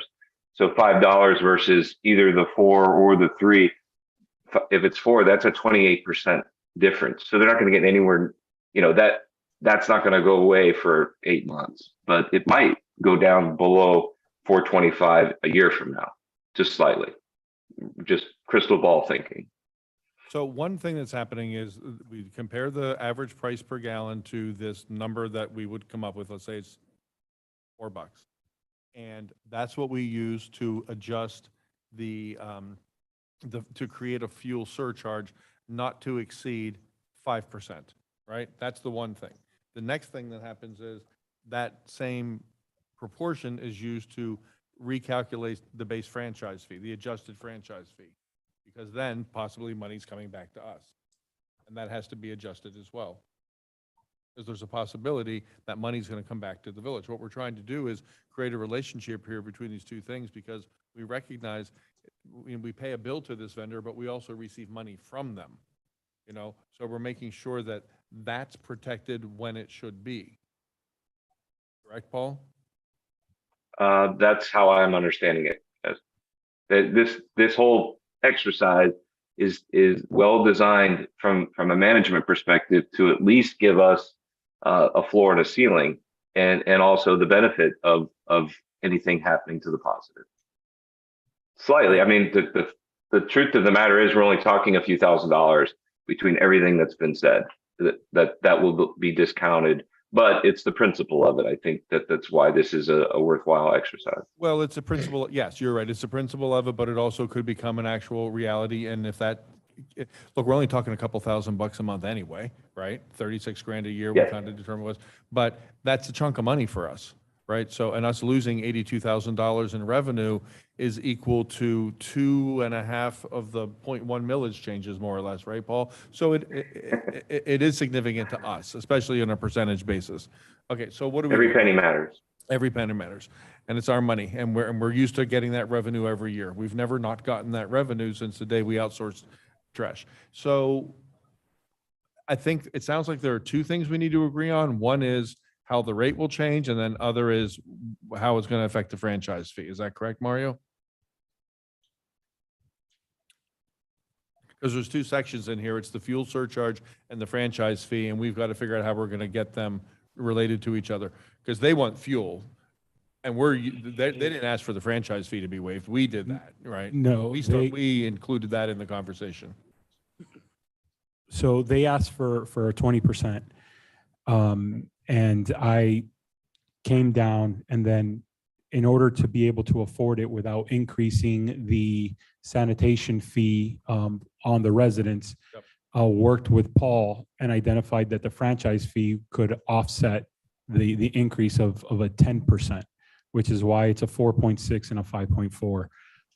I had corrected it 3 times on Granicus. I don't know why it came back to 5%, and I'll figure that out. But it's a total of 10%. It was 4.6. It's 4.6 on CPI, and then up to 5.4 on the fuel. And the way that that's paid is through the franchise fee, letting them keep more of the money that they're paid on a monthly basis, as opposed to raising another X amount of dollars on the residents on the bill. There was, prior to Great Waste coming in, the fees that the village was charging were already 5, 6, 7 years old. And so updating that initial fee in July of last year was already about a $200 increase. I felt let's hold off at least a year, if not more, depending on what happens, from increasing the rate on the resident when there's already a mechanism in place that allows us to be able to afford it. Next year it might have to be increased, or maybe things stay the same. I don't know. We'll figure that out. But so it sounds like the commission is okay on the 4.6 because it hasn't really been brought up. So the question is on the fuel up to the 5.4 range, where is it triggered?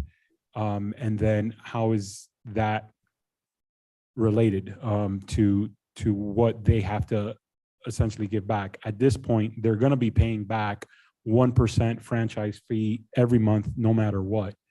And so it is how much more above the 1% are they going to be paying? If the fuel, my understanding, if the fuel currently where it sits is already 28% above what even the $425 threshold is, then that 5.4% is going to be triggered. Now, if the fuel is 428, right? And it's only a few cents and that's only a 2% increase, then the fuel surcharge would be 2% that they would be able to receive, not the 5.4. But with the fuel costs being 10, 20, 30% more than what we're already looking at, they would be receiving the full 5.4%. That's how I understand it. Correct. They would be keeping that from the franchise fee. So setting the index protects us from, if it goes down below that, then all of this goes away for that period of time, for that quarter.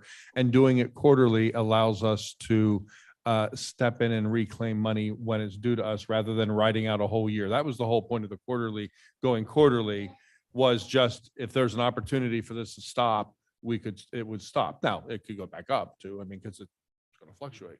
So I'm still fine with the quarterly measure. I don't know where it will really get us at the end of all of this, but at least it's an opportunity to get us where we need to be to recognizing the revenue again. So we need to figure out what that number is and then discuss how it's going to impact the franchise fee. So Paul, explain again. Never mind, don't. Thanks for your confidence. No. Confidence in me, not you.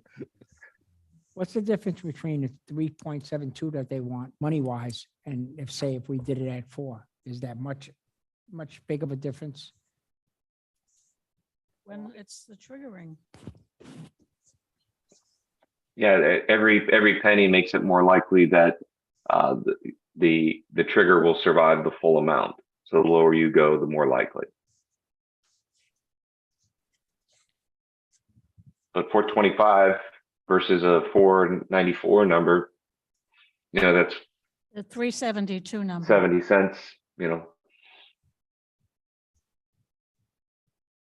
we still trying to discuss or can I just make a motion here?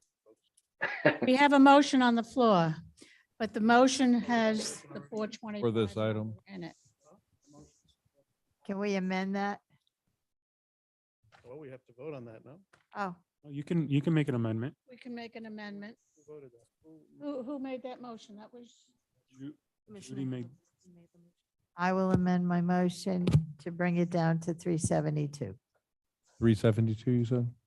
okay, there's an I'll second. amendment to the motion to change it to 372, and that's seconded by Commissioner Gonzalez. Do we need to add the 5.4 since you had it at 5? Yeah, so You change that, right? Okay, so where will that change? you add that to her motion Yes, 5.4, for the fuel.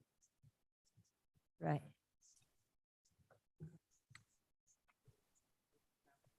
In here. And the Right, 5.4. as amended Right. by Commissioner Hamilton. I'll second that. Okay, and it's seconded by Commissioner Gonzalez. Is there any more discussion on that, or can we take a roll call vote? Okay, I would, this is a really big item, guys. I would be really comfortable if Valerie would read exactly what changes will be made to this. We're talking about several changes and I love Valerie. She's awesome. And she just pointed it all out to me, made it very clear to me. And I want to make sure it's crystal clear to everybody. We're changing numbers and words in here that are really important. And I think she should run through and tell us what they are based on Judy's, who changed their motion? Judy? Judy. Yeah, Judy. So what would it be, Valerie? Just get it right. So for section 2,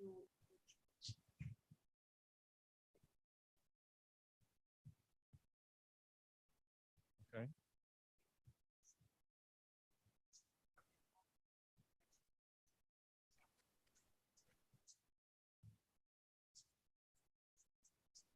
From 425 to 372.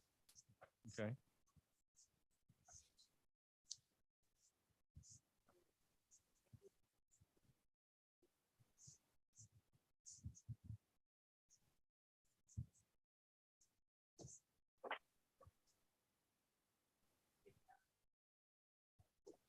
Come on, please.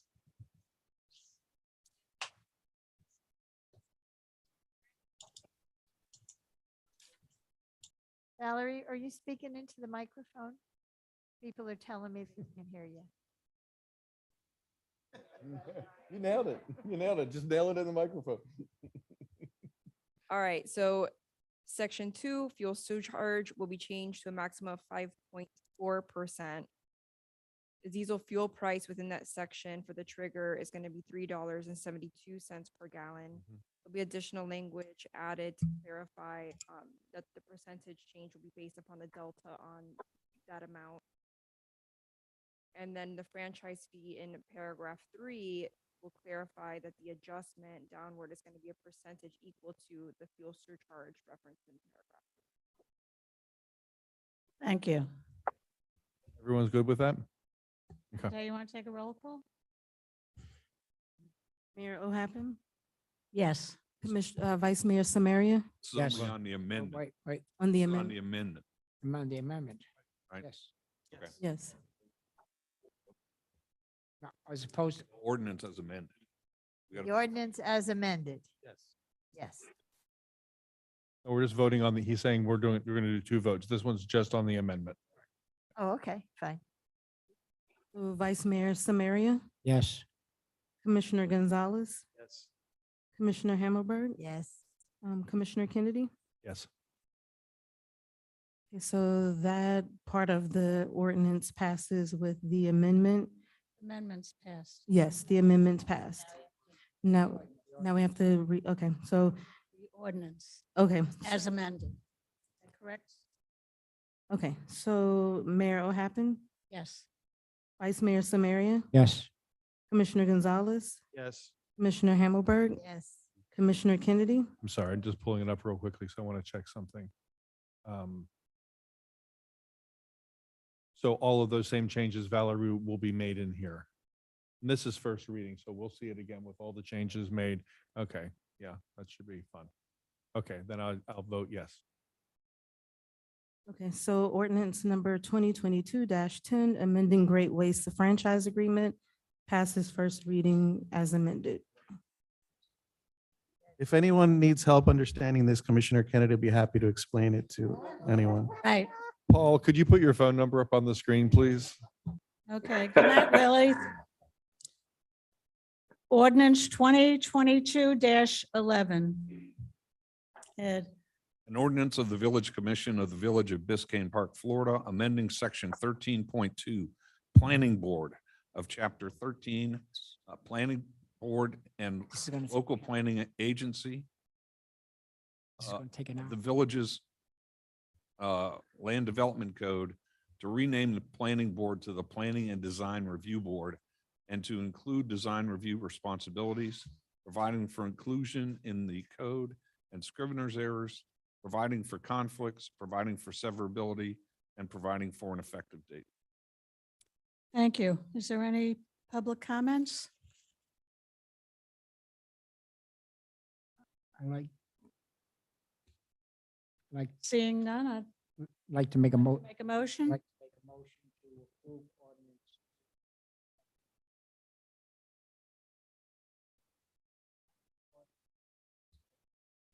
Seconded by I'll second it. Commissioner Hammelberg. Is there any commission discussion? Yeah, I have a quick question, if I may. And I guess it's for Valerie. Valerie, in 13.2.1, I just scrolled my screen up, sorry. Here we go. 13.2.1, it says renaming the board, then the other underlined section says they will review projects for architectural and design elements. So that's the additional role that they'll play. with this change. Is that wording pretty standard stuff? And the reason I bring it up is reviewing projects sounds so passive. It doesn't really say that they're going to approve, that they will approve or deny projects. So is this standard language that would be used? Because they're going to review them certainly, but their role is to say thumbs up or thumbs down at a certain point. So is that language that would normally be used, or can we be a little more clear on what they'll be doing?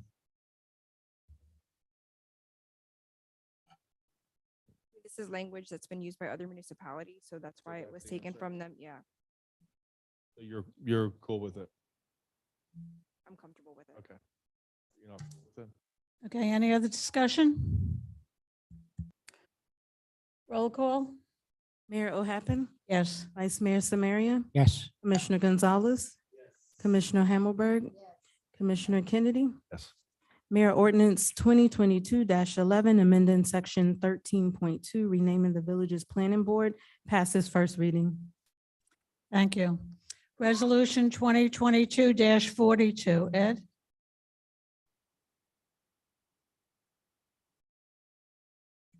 Resolution of the Village Commission of the Village of Biscayne Park, Florida, approving the selection and appointment of members to the Parks and Parkway Advisory Board, providing for severability and providing for an effective date.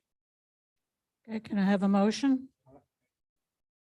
Jenny, I'd like to make a motion to pass resolution 2022-42 and appoint Hannah Badwin and Martin Zayak to the two open positions on the Parks and Parkways. I like to second it. Okay.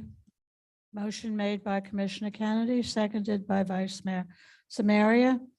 Any discussion? Voice vote, all in favor? Say Aye. aye. Aye. All opposed? Passed.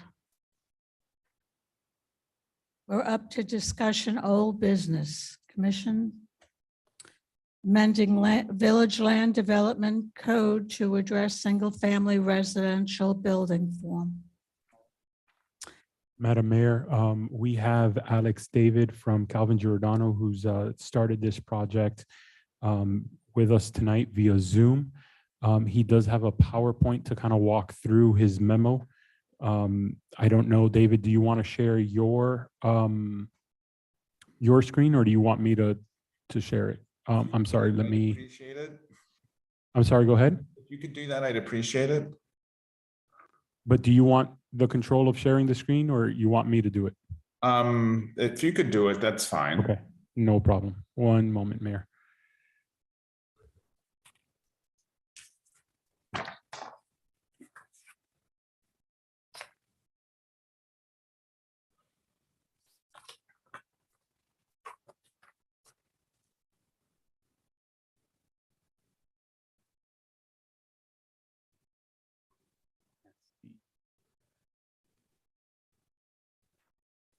Okay, I'll start. Good evening, everyone, Mayor, Vice Mayor, and Commissioners. Again, I'm Alex David with Calvin Giordano and Associates. And we're here to, again, discuss any comments you might have on this project. So, we can start wrapping it up and going through the adoption phase. Next slide, please. So this is basically standard, standard thing. We heard what the village said, the residents and you all have said over the last about, I guess, 10 months now. So we try to make this as easy to understand as possible, although it's not always easy. We've tried to do that. And again, as I said, we've heard from you all and we've taken all your comments into account. And the third item obviously has to be legally defensible. Anything we do in the code has to hold up to any challenge. Next slide, please. So our charge was basically to do a few things in the code. Add what we called the McMansion discussion is now in as part of the code, or is proposed to be part of the code. But there were some definitions also that needed to be adjusted and added to your definition section, chapter 2. We have tried to regulate the oversized homes by changes to chapter 10.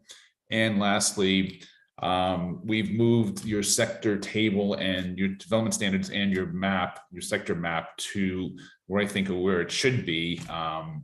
Not in application fees, but in chapter 10. So that was just the last, it was basically a cleanup item. Next, please. So just going back to, our first workshop was December 11th of last year. We had a May planning board discussion and a commission discussion last month, and now we're here this evening. Next slide, please. So as we all know, there's some outdated provisions in your code, and we just needed to update it. And so that, I think, that's what we've done by this project. And so we really try to look at what is being built, what could potentially be built, and how can we regulate these overscale houses or out of scale houses. Next slide, please. This is basically taken from the PowerPoint the commissioner did last April, over a year ago. What the village does have, and then throughout the next couple of slides, I have possibly some recommendations that I just stuck in here so you can see what I'm talking about. So basically, you have the basic standards for development in your code, but one thing was missing. Maximum height of a structure. Your code did say 2 stories, but there was no height. So we're recommending a maximum height of structures of 35 feet. Next slide. The things we didn't cover, like maximum lot sizes, or floor area ratio was discussed, and a few other things listed here. So the recommendation I have about the maximum lot size, and you'll see it on the next slide, I believe it is, that, once, if you combine properties, lots will maybe increase the setbacks as you grow, as the lot grows. So that's what we'll discuss in a little bit. We also were asked to look at balconies. They are not counted in square footage, residential square footage, just because they're exterior. If they were enclosed, well, then it becomes part of the structure and square footage. But if it's open, it's not counted. But a recommendation that we can consider is, in some cities, they allow an encroachment of a couple feet, 2-3 feet into a setback area for balconies. But if you're steadfast and do not want that, then we just write in the code that no balcony shall encroach into the setback areas. So then that just limits balconies where they could be. So next slide. Alex, can I ask you a quick question about that? Because I didn't read, it's Mac, by the way. Hi there. Hi. The balcony thing, just clarify that. You said in some municipalities, they allow balconies to encroach into the setback. So if there's a 10-foot side setback and the building is set at 10, the balcony could overhang that? Yes. Really? Okay. Yes. Okay, thank you. Yep. It's not uncommon, so to do that. So again, the recommendation, the maximum story height, we discussed that. Again, we're not trying to be too prescriptive, because that's what we heard initially. Don't regulate the heck out of these things, but put in what you believe needs to be in the code. So one of the comments was the maximum story height. It's not specified, but we're recommending no change. But if you feel that you do want to recommend a story height, we could put something in. So we're just, again, it's more design flexibility. And again, now you have a design review board, or will, as soon as it's adopted, the new, I guess the next commission meeting, they will be looking at these things too, the volume, articulation of structure, and those things. That's what the design review board is there for. So that's why with that in place, you have a more level of comfort that they'll be looking at these things. So, but again, this is just our recommendation, and we'll change it as you see fit. And I mentioned about the multiple lots because that is a concern to some. So this is just a recommendation. I'm giving you to address that issue. If two or more lots are combined, then the side and rear setback shall be increased by 50% for 2 lots. So if you have a 10-foot setback and then you combine 2 lots, it goes to 15. If you have 3, it goes to 20.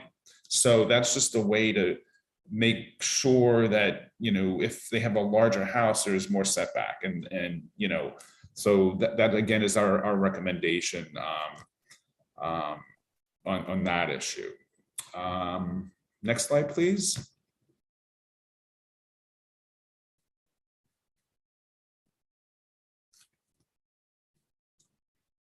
So I know we talked about the landscape code, and your code really has nothing, just says, plant trees and maybe look at Miami-Dade County code, but it's not what it should be. So for landscaping, you need to really enforce Chapter 18A of the code because you're required to do so, but you can also put language in, the landscape section of your code, which is, I think, a paragraph or something. It's not much to require compliance with Chapter 18A with respect to landscaping. So that's an easy fix. And then people see that, yes, that's what they need to do. And again, subdivision regulations, that's another one, that's a whole other exercise, and it's not really part of what we're doing, but you have one sentence about subdivisions that, all the lots are platted. I mean, basically that's what it says. So if there's a subdivision, if it were ever to happen, again, we could have some language in there that's really directs an applicant to Miami-Dade County process. But again, I don't see subdivisions really happening because, you're exempt. I think the county code exempts any a subdivision of 3 houses, 3 lots into 3 lots. It's exempt. So, I don't know if you're ever going to have more than that. So that's the thing dealing with subdivisions. So, but again, if you want something in, I think there's just a way to, relate to the county code, chapter 28, I believe. Next slide, please. Okay, so this is our proposed schedule. After tonight's meeting, we need to really start the adoption process, which is a three-phase adoption process. So once any changes are recommended tonight, then we can clean up, what we need to clean up, add whatever, and then start doing the adoption process, which means going to the planning board, sitting as their LPA, the village's LPA, for their meeting to recommend or deny or recommend with changes to you all. And then as any ordinance, it would have to go through 2 readings prior to adoption. And with that, I'm happy to answer any questions.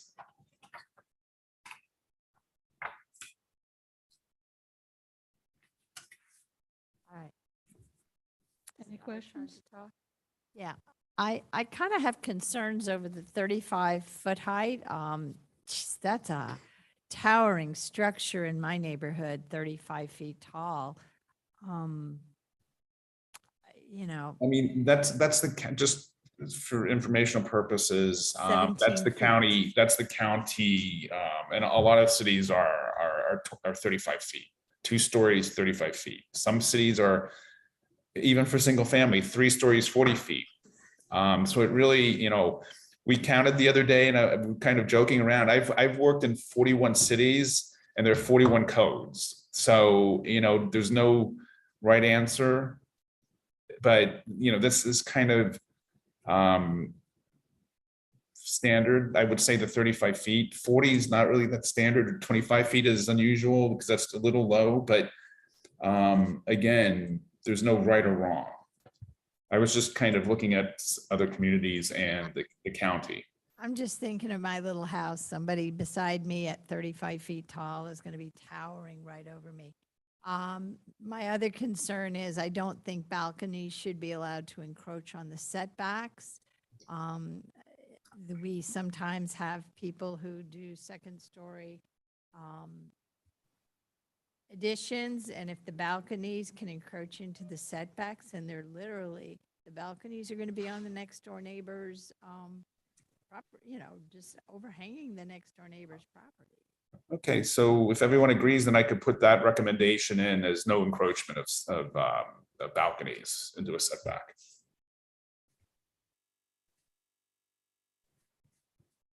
And thank you very much for your work.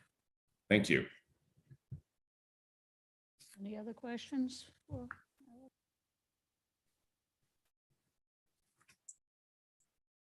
want to play cleanup on this? We're going to be here a while. I have a lot of questions. Go ahead.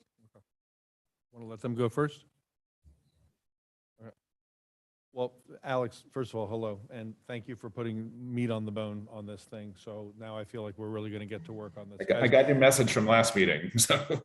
Did I send you a message? Oh, no, I got the message. I watched. You got the message. I I hear you. watched I'm the kidding. video. I'm teasing. And so, I'm teasing. and Sylvia, so I think we hopefully captured a lot of your concerns. Definitely. Yep. That's what I'm saying. We got meat on the bone now.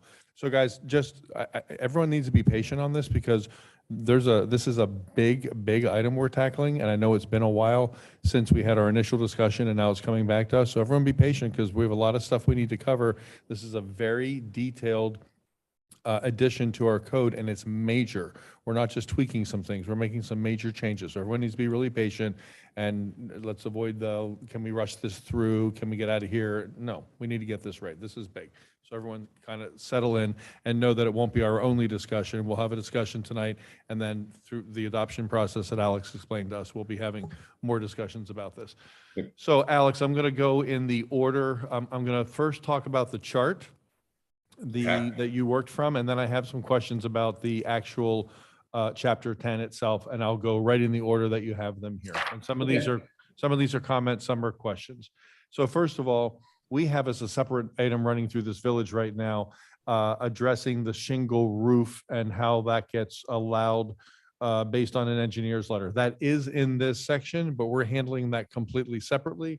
So Valerie, should we let that process run through, and will we make it part of this? I don't know who I should be asking, Mario or Valerie. Will we, because that's at P and Z now. When are they discussing that? This month? Yes, it'll be part of their next meeting, not this week, the next. So we could kind of do these concurrently, and then Valerie, you're okay if we kind of lump that in here, because it is in this section of the code. Okay. Building construction, right? Under building construction is what you're talking about. Where it says an engineer's letter to be able to put a shingle roof onto a Right, house. got it. Yep. Yeah. Okay. Yeah, so we'll take care of that separately on our own outside of this process, but it will be included in this before it's done. A similar topic is the sectors. So that's something else that we discussed, and that's also at the planning and zoning stage now, Mario, right? Looking at sectors, it was something we discussed, and we said we'd have planning and zoning talk about it and get back to us with the recommendations. Looking at sector A, B, C, and D, and really the conversation was about sector C. It was an item I brought a long time ago, and it was running its course through there as well. I apologize. I don't have that on, but we can definitely go back Okay. to. That'd be that great. for it. Okay. I apologize. Okay, so now Alex, working from the chart that I had in my original presentation, what's not covered, and then your recommendations, I just want to run through them and ask you some questions and make some comments, and then maybe we'll come to some consensus here with the other commissioners as well on some of these things. So maximum lot size is not specified, and there's nothing here precluding combining lots. And you're saying just increase the setbacks for combined lots. So it seems to me then, when you're combining two lots and they have side setbacks, if you're just looking at the sort of the horizontal placement of the building, there are side setbacks that are taken up in the center of where those two homes would have been on those combined lots. So you're gaining some living space there. So you're saying if you're combining two lots together to increase the setbacks by 50%. Do you mean all the setbacks, or only the side setbacks, rear setbacks, or do you even mean the front setbacks there?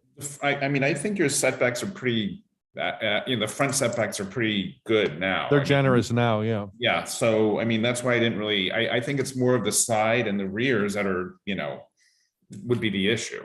Okay. Because you do Yeah. have generous, the front setback. Yeah, and I see that being more, I agree with you, and I also see it be more side than rear. But, so you're saying if you're combining two lots, then they would increase the side and rear setbacks, let's say, by 50%. So instead of 10-foot side setbacks, there would be 15-foot side setbacks, yeah? Yes. Okay, and if there are three that you're combining, then it would be 100% increase. So if you're combining three lots, then the side setbacks would be 20 feet. And the back Correct. setback would be 10, Yep. 20 feet as well. Yep. Okay. It seems, I would be comfortable with, I'd like to have a conversation about increasing the 50% to a higher number and giving a greater setback. When people are combining two lots, that's depending on what lots they are, even our smallest lots in the village are good size, and, Right. and then some of the lots on Griffin are just massive, so there could be a really huge home considering that 50% development, max. So I think, and I'd like to hear the commission's opinion on this, increasing the from 50% to maybe 75% when you're combining two lots. And I'd also be interested to have P and Z specifically comment on that. I'd like to hear the board's opinion on that, but I'd like to hear what you guys think as well. Because a 15-foot side setback, when you're thinking of what two lots look like when they're combined together and the house that could be dropped there in the middle, 15 feet is not a lot between that and the neighboring houses, which could be traditional Biscayne Park houses. Anybody have a thought on that? I think that's a good idea. Obviously, we'd like to get, obviously, like you just said, P and Z's input on that. Yeah, we're going to get everybody's opinion Makes- multiple makes- times. It makes sense. I mean, there could be a just ginormous thing. Yeah. And right up to, right up to both property lines. So when you combine lots, you have so much space you're gaining that we want to make sure there's nice breathing room between the houses. Judy, do you want to say something to that? To increase it a bit? Okay, so Alex, do other communities use the 50, 100% figures you came up with? Or are there people who use I'm different? sure figures? there are, but I mean, I just tailored this for you all, Okay. so, So there are 41 codes to 41 cities, like you said, right? right. But I mean, if you want to go to that would be a 17.5-foot setback for two lots, right? Yep. And then are you okay with the 100% for three lots? Or do you I wanna- think I think three should be, I think also that should be increased as well. So maybe what we do is have you present it the way it is to P and Z. Okay. And with notes on there that we discuss, we're asking them their opinion on increasing all of that. And you guys have a conversation about that and come back to us with what you think. We still have an opportunity to look at it. So it's not like we're under the wire here. Right. That that makes make sense? Great. Yep. Okay. Maximum floor area ratio. So that's really interesting. And again, I was not recommending it in my original presentation. I was simply pointing out that there are communities who have that in their land development code and we don't. And you're saying it's not typically used for residential. I mean, because of the building envelope, the heights, the widths, that kind of is an FAR, but Yeah. it's usually more for non-residential. Understood. And I you know- did some digging around on that before I put it in here. And also since I got your presentation.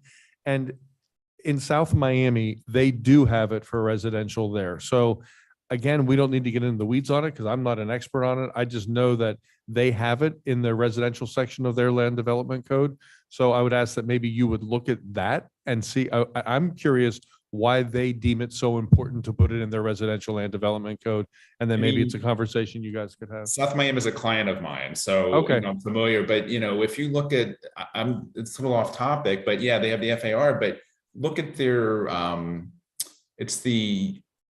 I think it's the open space or pervious area. One of it's like a chart of 40 lines, like. Yeah, I saw that. It's too complicated. Yeah.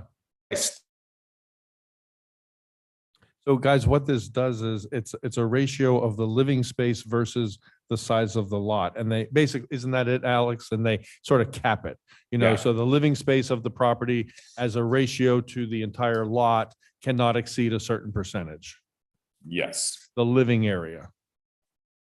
As opposed to the 50% rule that we have now, which is for total impervious, correct? So it's like the 50% rule, but it's applied only to the living area of the of the home. Right. Okay. Wouldn't that affect then the non-living areas as far as build out? It would allow for more. My point. Yeah, exactly. Do we want? to allow for Well, that would be, what would that be? That would be pools. Car garage. Well, we, and driveways, which we kind of cap, we have a limit on that. Right. I mean, you can, cement your entire yard. No, you can't. Oh, No, you can't. a lot of it. Well, there's a max to that anyway. It's 50% on that anyway. I mean, 50% impervious coverage of the lot altogether anyway. So that max is in effect. Right. This is not my area of expertise, Alex. I just put it in there because I know other communities have it.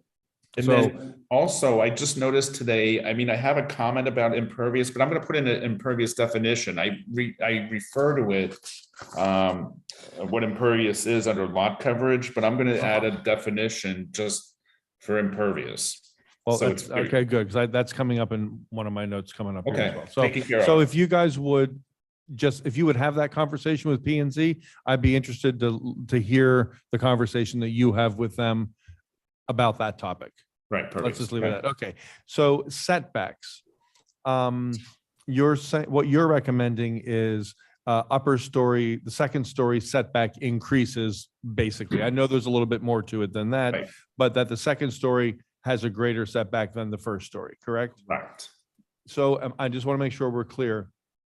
That straight people, we don't want to limit design options for people. We've been clear from that from the start as well, is that this isn't about being onerous in terms of design style, So this will allow for a straight line building using the second story setback. Am I correct in understanding that? So for example, if somebody wanted to design what I'll call a contemporary or modern, I always get those two words confused, structure, a straight line structure, Alex, they could do that, but they would have to use the second story setback for the entire building, correct? I'm not following you. So in what you're recommending, there's a setback for the house. Yes. And no, then I the got it. second story has a greater setback. Yeah. If somebody didn't want to have that step back in their Yep. design and they wanted a straight line structure, a really contemporary structure, they could do that. This would not preclude them from doing that. They would just have to use the second story setback as the Correct. setback for the entire house. Yes. Yep. So we're not limiting design options. Correct. Okay, That's the whole idea. Don't limit design on. right. But Okay. and again, I go back, I'm very happy with the DRB because they, have more power to review and regulate. Oh, I had to ask what a DRB was. Okay. We're getting used to the new name around here. So, okay, so I want to make sure everyone's clear that we're not limiting that design option. They just have to abide by a different setback to get that done. However, How would that affect existing homes if they wanted to put an additional floor into the they have house? to tear the whole house down. I'm kidding. No, Wipe that off record. seriously, how would that affect? I mean, because, if you are limiting the second floor, you're adding an additional setback. If you have a current structure and they want to add a second floor, Mhm. you have bathrooms, you have. Yeah. So it's a significant cost to a complete redesign of pretty much probably going to have to tear it down. Well, not necessarily, but Um, there's all kinds of things architects and engineers can do to get the structure up, but I think we lost Alex. He'll come back in. But to your question, Can Commissioner. you show that in a diagram once, Mark? Yeah, so essentially the second floor would have a smaller footprint than the first floor. mhm. So they could still build that second floor if they wished. It just wouldn't be a straight wall compared to what where the first floor. But construction wise, how do you put a second floor on an existing property that's not designed for a second floor if it's not a straight wall?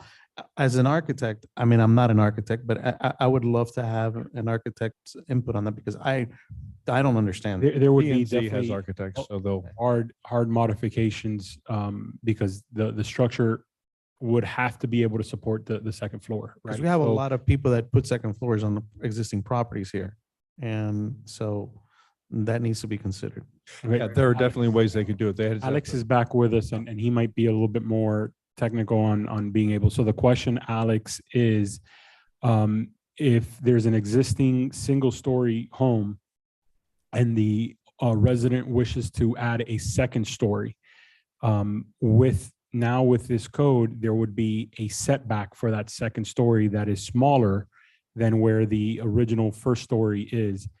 How would that impact that kind of design? And does that design significantly increase the cost of the second story on construction and design?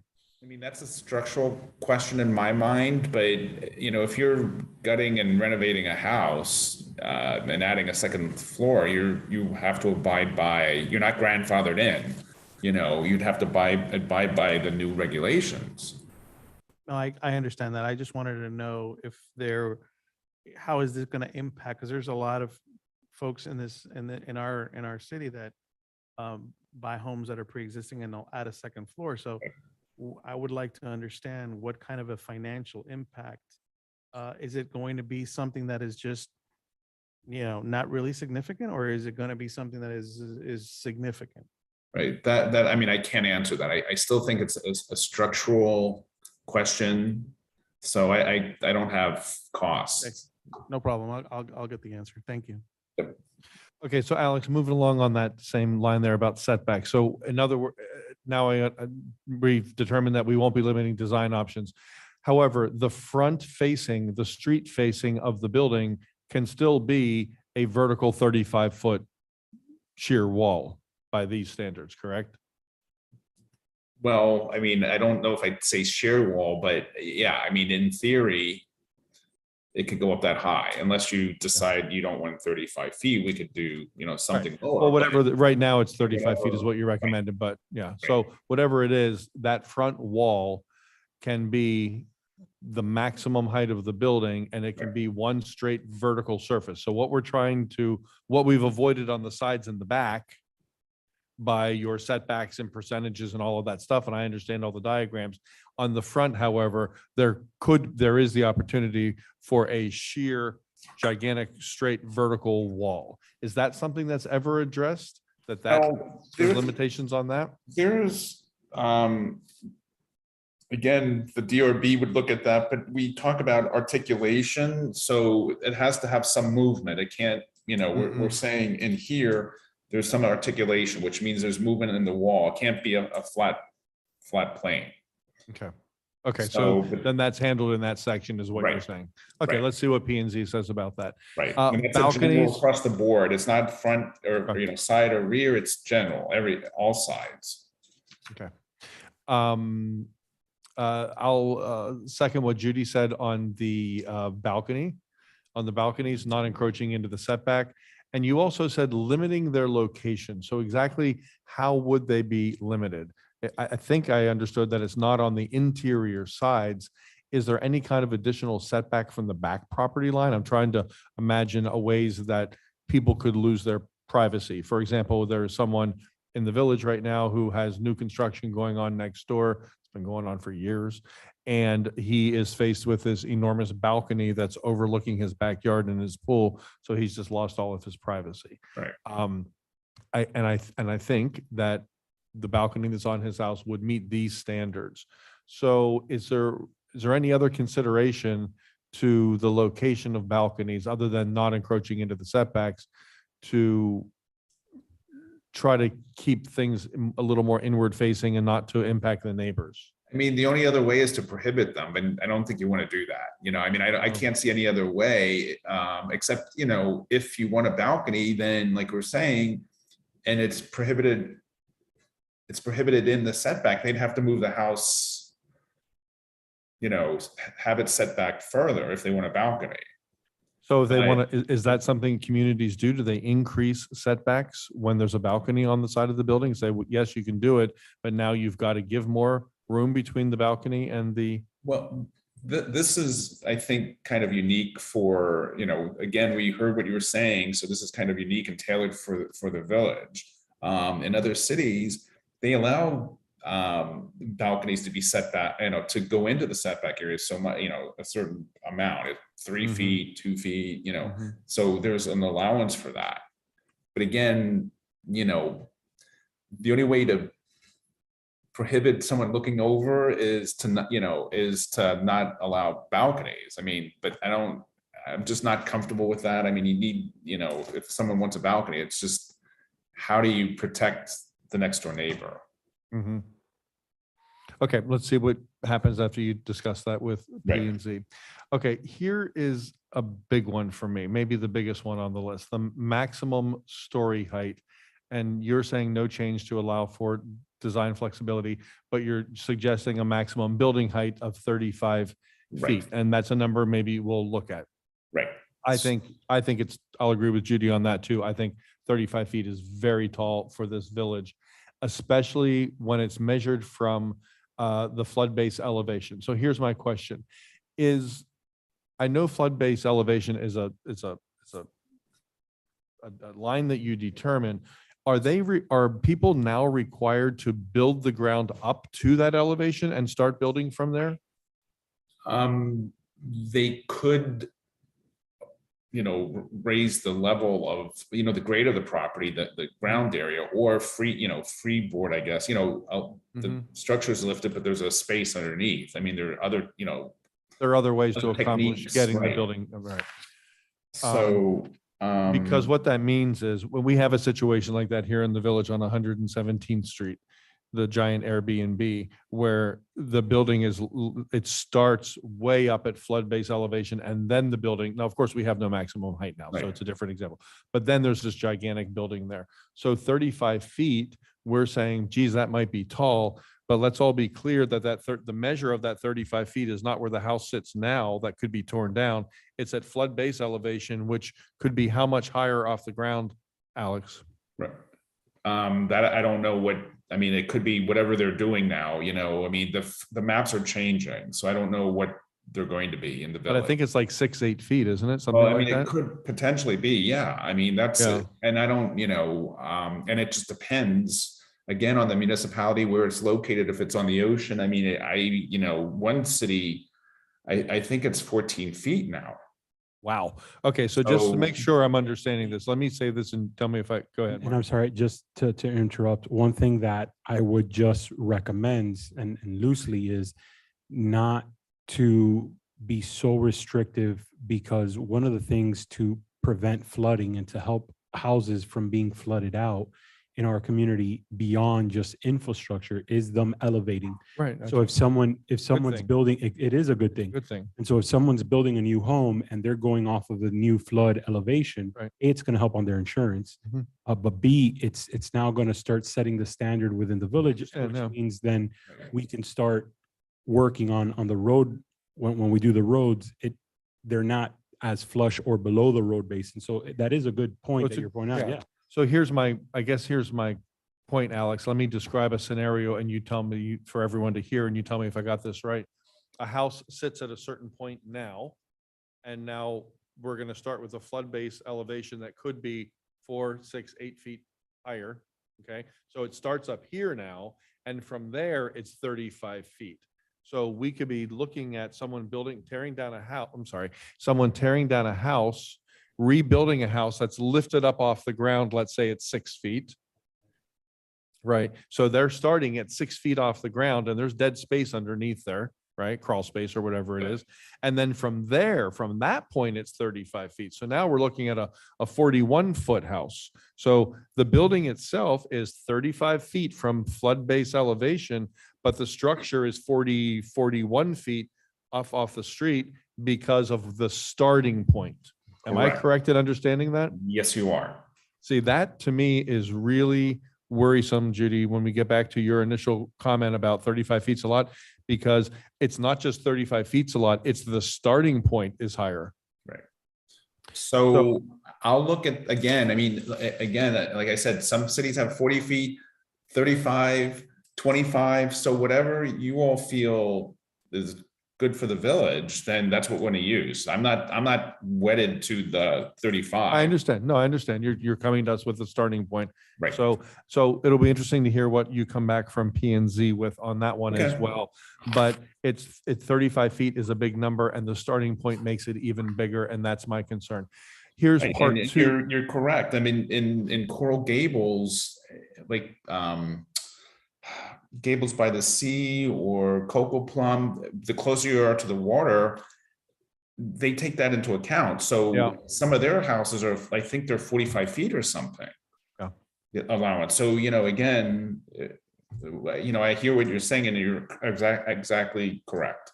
Okay, so that's a concern. I'll be interested to hear what you come back with. Now, part two of that same conversation about building height is story height. And you're Right. saying no change to allow for design flexibility. Let me describe a scenario and you tell me if this is correct. If there's no maximum floor height and the maximum building height is, let's just use your number, 35 feet. I know it's not set in stone. That means somebody could build a 1-story, 35-foot flat-sided house. Because it's a 1-story structure, that second-story setback does not come into play. So someone could build a 35-foot 1-story house, and we have one of these, by the way, a 35-foot 1-story house. And when we're saying 35 is max for a 2-story house, but that second story has to have a setback, a 1-story house would be precluded from that additional setback because that additional setback comes into play on the second story. On a 1-story house, there is no second story. So you'd have a straight wall, 35 foot plus wherever flood base elevation started, you'd have a straight line at setback, boom, building going up, and it's a 1-story house. Is that Right. correct? Yes, in theory, that can happen. That but really worries me.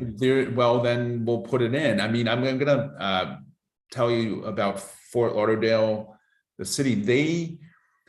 They have a maximum height of 35 feet for their for single family, but they kind of almost do what you're saying because after, and I don't know where they got this number, after 22 feet, you have to start setting back. So The whole structure. the second floor.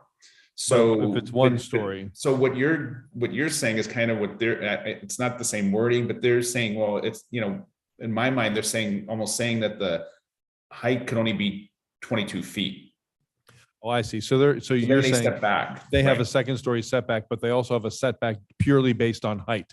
And if the Yes. building goes this high, regardless of what's going on inside, it has to have a setback. Yes. And so the we could do setback could be the something- entire structure or part of the structure. Right. That's interesting. Okay, I'll be very interested to hear. Do you guys understand where I'm going with this? That worries me because basically, if that's not tightened up, that gets us, we could end up with the exact same problem that the 2-story setback is trying to eliminate. Okay. So I'm going to ask your opinion. What do you think? Because I need to take this to the DRB. So what is your? Do you have a feeling? Is it 16 feet, 18 feet? So we can start For the getting floor a- height, if there was a floor height building, you mean? Yeah. I'm not an architect. I would rely on you guys to come back and propose Okay. something to us and tell us what's kind of normal. I have no idea and I wouldn't want to make up a number that I would pull out. of my Okay, butt. so I'll discuss that with the board. Look, I know that people tend to want big open spaces and high ceilings and all of that. And again, we don't want to prevent people from doing to a reasonable degree the design that they want. So I don't think we need to say, oh, we want all these little low stories. So that's not the case. We just want to make sure that, Alex, here's how I approach these things. When I look at these things, it's like a puzzle. I try to read a code and determine what's the worst case scenario of a legal application of this code. How bad could it go? And someone could say, sorry, you don't like it. It followed the code. You know what I mean? So I'm always looking for like, how bad could this go? Okay. Windows and doors, you're saying limit side windows on the second floor to clear story. Is that interior sides only? That would be the interior sides. Interior sides. Okay, I Right. just want to make sure of that, Right. that people on corners that aren't going to be peering into someone's home wouldn't Right, have that right. same, It would be okay, interior because that's the impact, not, gotcha. not across the street. So. Gotcha. Okay, multiple lots, we already talked about that. Floor elevation above grade, we just talked about that. But let me go back to that and ask another specific question. maybe I asked and got the answer and I'm forgetting it already. So are we requiring people to build from flood base elevation? Or is it a good idea or is it required? And if it's required, they're not required to build the ground up. They could lift the house up basically on stilts, more or less, right? But they are now required to do that, new construction. Right. I mean, this is affecting your insurance rates, that's what it's all about. So I would recommend, that's where you start in any new construction. Because I wonder if that's really being enforced, because I feel like there are houses being built in the village that are just at the same starting point that the house was before. Now, maybe it is flood base elevation on that particular lot. I don't know, but I wonder if that's really being enforced. So you're saying it's supposed to be? That's through the building official and they, have to enforce that. Okay. In my opinion, that's the people who make the call, but yeah, if the ground elevation, say it's just the high point, Right, exactly. then it's fine. Okay. But if you're in the canal, then that's a different story. Exactly. Okay. Well, we'll look into that separately. Landscaping, we're going to have a separate conversation about that, so we can skip that. It's actually on our agenda for later this evening. Maybe we'll get there, maybe we won't. Lot division. So you're saying it's not addressed here, and that's a concern. So, and do communities regulate that? I mean, if someone has a lot that's divisible, I mean, right now we couldn't stop them from doing it if both lots were buildable, right? Right. So in your case, so if you're in sector A or B, Right. B is more typical. right? So B and B, I mean, to even think about subdividing a lot would have to be 17,000 square feet. Right. Look at C, that we actually have cases in C where someone could do that, and they've come and asked us to do that. And I don't know how we kind of danced around the topic, but we have lots in sector C that are large enough, because sector C minimum square footage is 6,000 square feet. Is that right? Yeah. So we have lots that are well big enough to do that. So do communities, I guess the fix to that would be, if we desired to do that, would be to change the designation of sector C. The minimum lot size or something. The minimum lot size and grandfather in the ones that are Right. undersized. Right. You'd have to grandfather. Right, in a lot of them. Okay, so that's something else P and Z could have a conversation about. My only question or concern, and going to both Alex and our attorneys, that's starting to thread a fine line between development and what people are allowed to develop on their property. I forgot what the technical term is. The potential for Burt Harris claims? Yes. Oh. Any regulation, all of this, even reducing the setbacks, all of it, if it affects the property, then yes, it could present a Burt Harris claim potentially.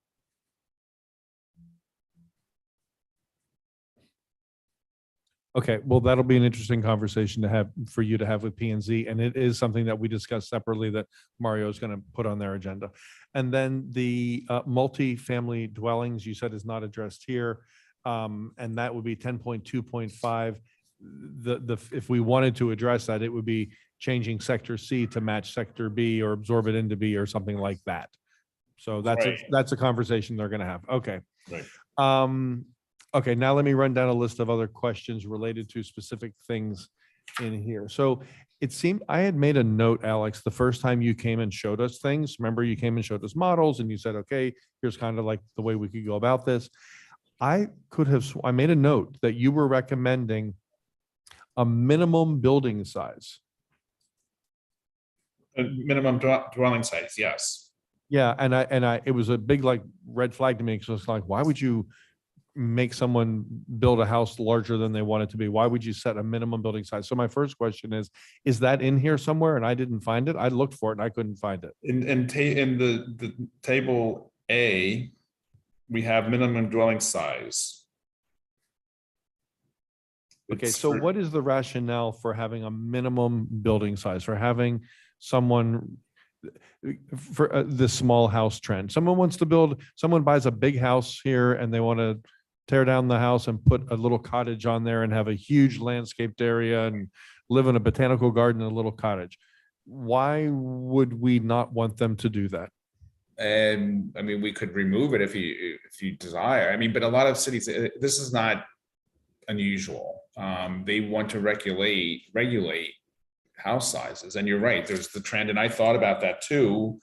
But what is practical, I guess, for the village? Again, we have a minimum 1,900 square feet in A. B is 1,400. So again, a lot of cities have it. Yeah, I understand that they do. I personally would like to hear, I'm not saying take it out because it's not my authority to say take it out, but my gut reaction to that is, oh, I don't want a minimum. If someone wants to build a small house, let them build a small house. Now, I understand it impacts our taxes on that property, but that's their property. And if they want a Right. small house, that's their business.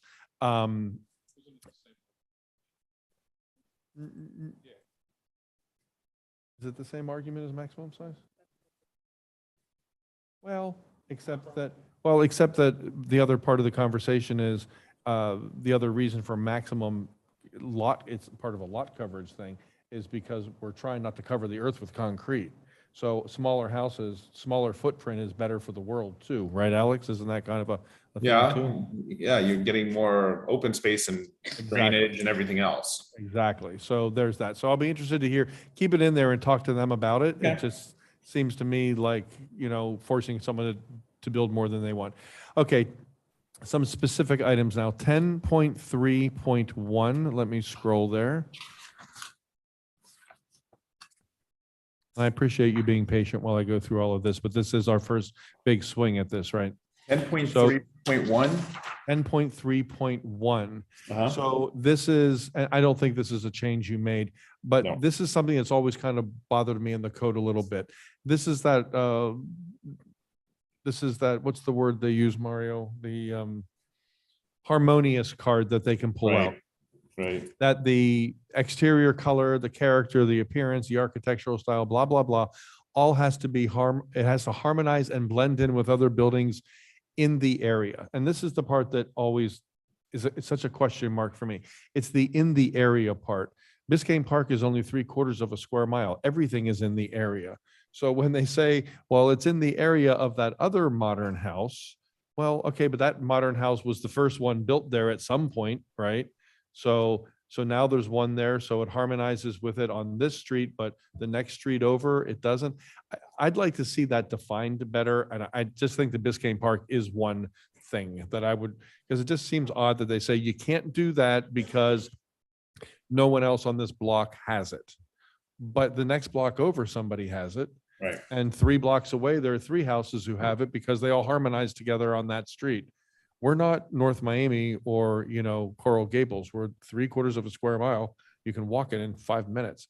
So everything is in the area. I'd like to see that addressed or explained away better, but it just, and it's the reason why sometimes people are told no. And it's the reason why, and it feels convenient because maybe we don't want that. So we say, nope, sorry, you can't do it. Because there aren't other houses in the area. Gage is going to kill me when he hears this part of the meeting. Yeah. And it also works for people as well. Well, that house over there has it, so I want to have it too. So it works both ways, right? So I'd like to hear that addressed a little bit better. 10 points. Does anyone else have an opinion on this, guys? Just jump in here at any point if you want to have an opinion on anything. Does anybody have an opinion on that at all? Art, you were on the board. No? I mean, this was probably, in your code since the very beginning, the Yeah. sentence. Yeah, I know, but we're in it now, so. So we better define. Yeah, we're in it now, so that's why I'm saying I read the whole thing, not just things you're proposing to change.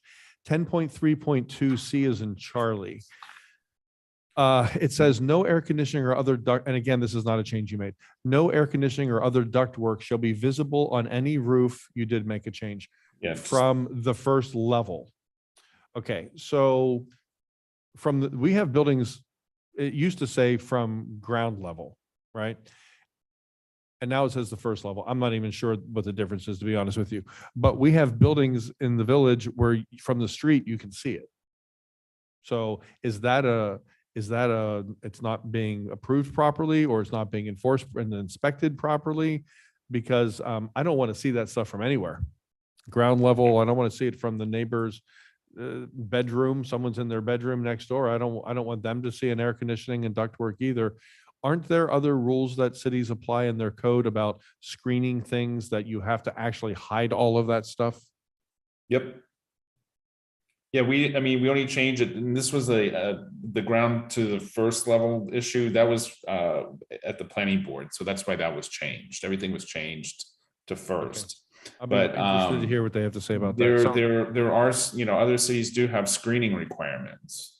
I'd like to see us consider having screening requirements, because I don't want to walk down the street and see air conditioning units and ducts and meters and all of that stuff. We have a house, a major renovation that was done not too long ago, and all the electrical boxes and everything is right on the front of their house. You walk by and it's like, why is that there?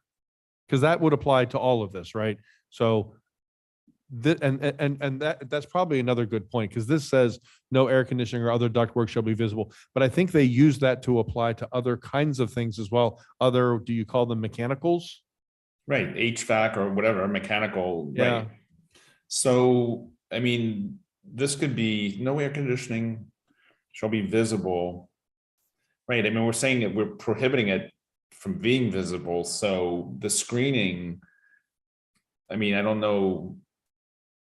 This seems to me that like maybe this could be, it could lump in more. It's very specific, no air conditioning or other ductwork. And I think it's used sometimes to try to enforce other things that it doesn't say here. And then I've been at meetings where I hear people arguing about that with the board. Whereas if it were written, Valerie, to include like all mechanicals or something, I don't know what the language would be, and it all has to be screened completely from view. I would prefer that. Since we're in this part of the code, I would prefer that to be cleaned up. D, we talked about articulation. Okay, number 2, down here, letter number 2, where is it? Where it talks about clear story windows. It's at page 9, the top of page 9. The clear story windows. Someone brought this up at the last time we had this conversation, and I wondered the same thing in terms of having a means of egress from a room. Are clear story windows, I thought a clear story window was a hard paned kind of thing. It wasn't, you couldn't open it. Can clear story windows be opened, and can they be a means of egress considering how high off the floor they are? Right, I don't think they would be considered egress. But the windows could, there are windows, clear story, that you could open them to let the breeze in. If they don't have to be a solid glass pane, they could be, sliding. Right. So, but they're up high off the ground. Does a bedroom have to have a means of egress out other than the door that leads into the house? Well, that's a fire thing. I think, I don't know the answer to that. I think we need to look into that, because that's an important thing. Because regular windows, you can get out, but a clear story window is high. The whole point is it's high, so no one can, you can't see your neighbors. Right, you can't see your neighbors, right? Right. Well, neighbors don't want to see you burn to death in your house either. So Right. we'll look into that. Okay. 10.4.6, F as in Frank. Let me get there. This is the asphalt shingles. We're doing that on our own. P and Z is already doing that. Okay. In the definitions, lot coverage is measured solely as impervious, and I have a note here. What is the exact definition of impervious? So you've already said you're going to work on that. Yes, I'm going to add Okay. a definition. I don't know why I didn't do it before, to be honest, but I will add it. Okay, because that is something I'll hear people argue about, that materials are impervious, and other people will say they're impervious. We need to have that really tightened up once and for all. For example, the work you guys are doing at the rec center for us, you spec porous asphalt. So you're going to tell me that's impervious, right? You're going to tell me that's pervious. Pervious. Yeah, Yeah. Right. yeah. So And brick on sand, that's considered pervious, brick on sand. Exactly. Right. Okay, so I think we need to have that tightened up. Chapter 17, let me look what I wrote here. Oh, you moved okay, you just moved the chart out of there. Correct. I remember the first time I went to look for that chart. Oh my God, I think You're Valerie. not the only city. Trust me, you're I not the called only Valerie. city She had that has to it in a find the weird chart. place. It was ridiculous. Right. Okay, 10.2.5 is absorbing sector C into B and grandfathering in existing duplexes, lot sizes, and other nonconformities that would result with that change. That's a conversation we're having separate from this at P and Z and then at the commission level. Okay, 10.3.3 B as in boy, number 4. 10.3.3. I think I may have that number wrong. Hold on. 10.3.3 B as in boy. Where would that be? Well, I'll tell you what it was. Oh, it's things that are facing alleys. There's different rules about how things can face alleys. Basically, we allow for more to face alleys than we would a regular rear setback, correct? Mm-hmm. Yes. This is kind of a worry that will probably never happen, but if we ever were to give those alleys away, and we also have these, this would also impact, by the way, all these walking paths that we have through the village. You're aware of them, right? Yeah, because you did our comprehensive plan. So we have those walking paths, they would be considered in that same section. And if we were ever to give them away to people's homes, we can end up with these monster properties that were built because the alley setbacks and things are different, facing these things. So it's a concern for the future. Right. Scrap it. Okay. Balconies we talked about. 10.4.4. This is just a really interesting question, just for my information. What is a tile foundation? I have no clue. Yeah, I noticed that. I mean, like I said, we're not changing it, but I have no clue. Okay, maybe we should talk about that, and maybe that needs to come out unless it's a thing. It sounded really strange to me. I thought, was that like 100 years ago? They would put a tile foundation down and put a cabin on it or something? That's all I could come up with. Yeah, I have no clue. Stumped me. Okay, 10.4.6. This is going to be a contentious one. Roof material. And again, guys, just hop in here whenever you want to say something.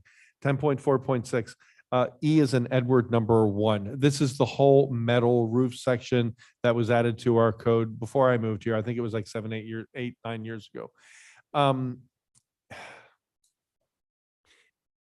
There's a section in here where it limits the style to certain, number 1, the subject building is constructed in the high modern, post-war modern, ranch or Key West architectural style or a variation thereof.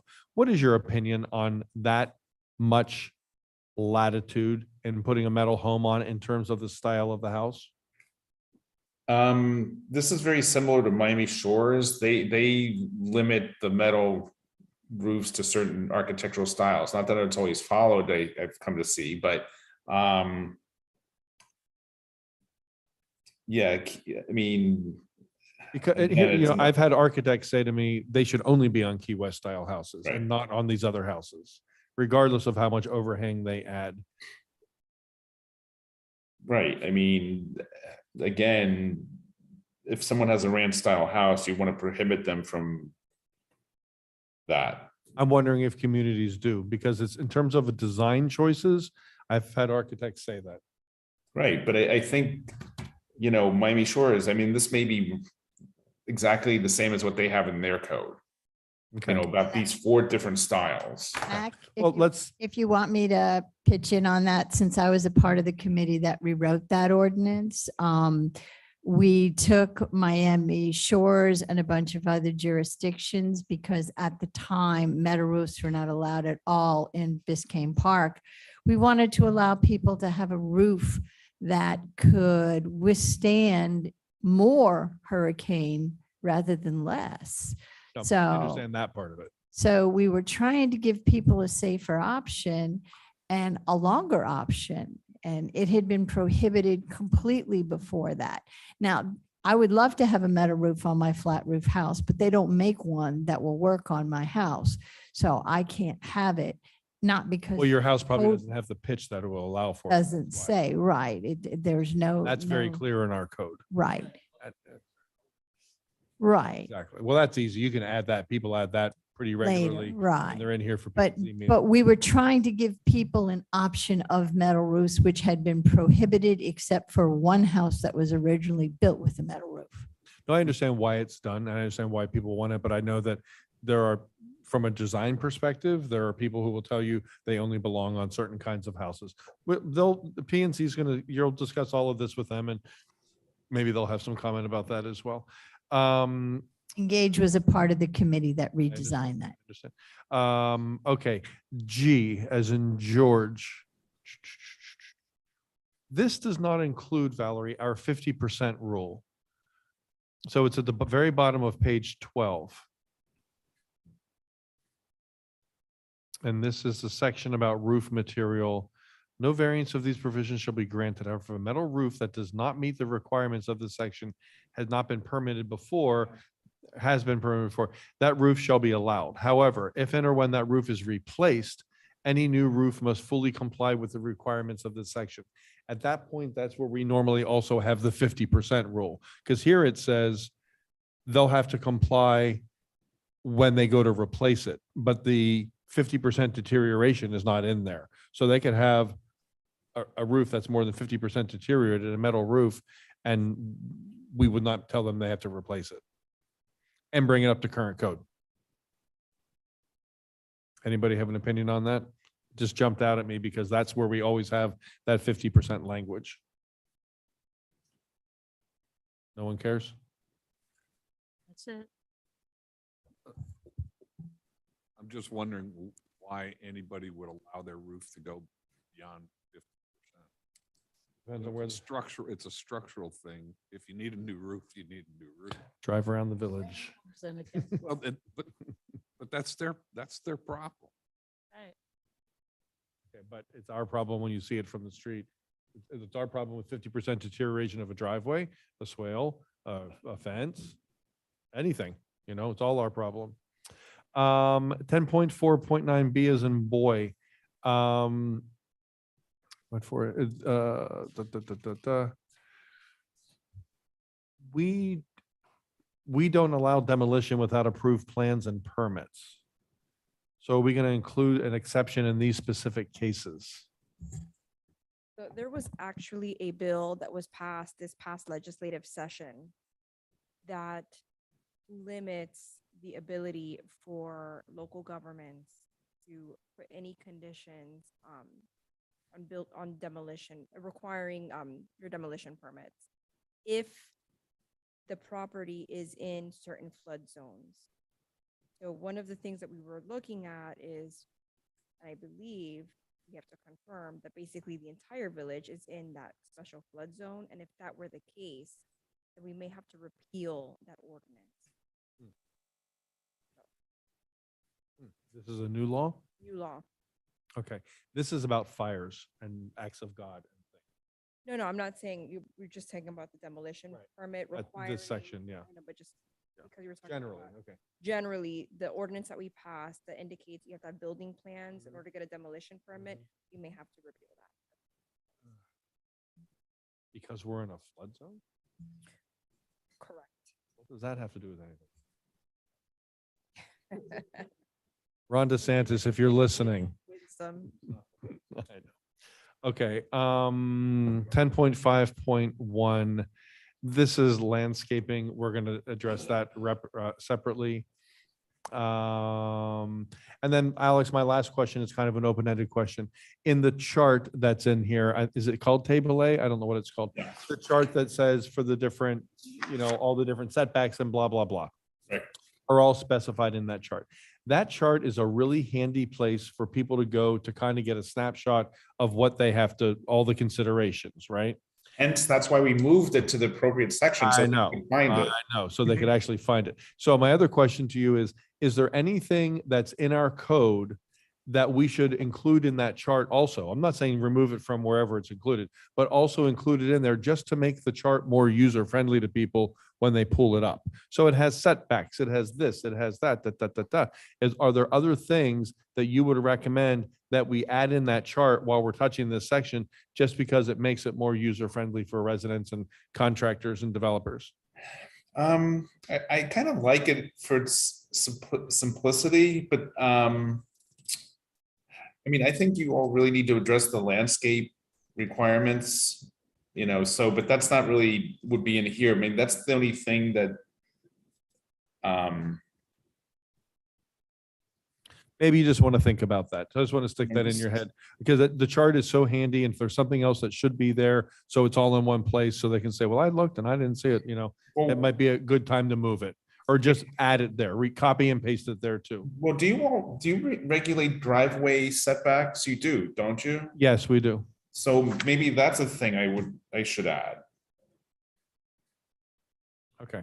You So know, that's, okay, the driveway, I'm adding it to my notes. So go ahead and add that to what you discussed to P and Z, but maybe you'll have that, maybe you'll think of more things. Go ahead and just put them in for consideration. It's not being passed and discuss it with P and Z. They might say, you know what? People come in here and all the time they ask us about blank, or they're confused about this, or they can't find this. Yeah, add that to the chart and but just might make it easier for everybody. Right. I mean, the driveway setback, I think, what is it? Is it 3 feet or 5? I think it's 36 inches, 30 inches. Okay. I believe it's 30 inches from the side. Side setback, a minimum side setback of the driveway from the side is 30. What I'll look it up. Okay. Not sure where that So, is. and if you think of anything else, stick it in there. Okay. Those are my notes. So again, thank you for putting, this is the next big step we needed to take. So now we've dug through this. I don't know if the other commissioners have anything else they want to add to it, but then you have plenty to take to P and Z and have this kind of a conversation with them again, and then come back to us and we'll take it from there. Okay. Anybody else have anything they want to add to it? This is a big topic, guys. This is our first big crack at it. Now's the time. Okay.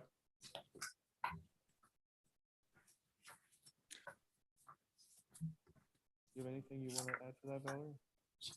Valerie, do you have anything you want to add to it? Okay. Cool.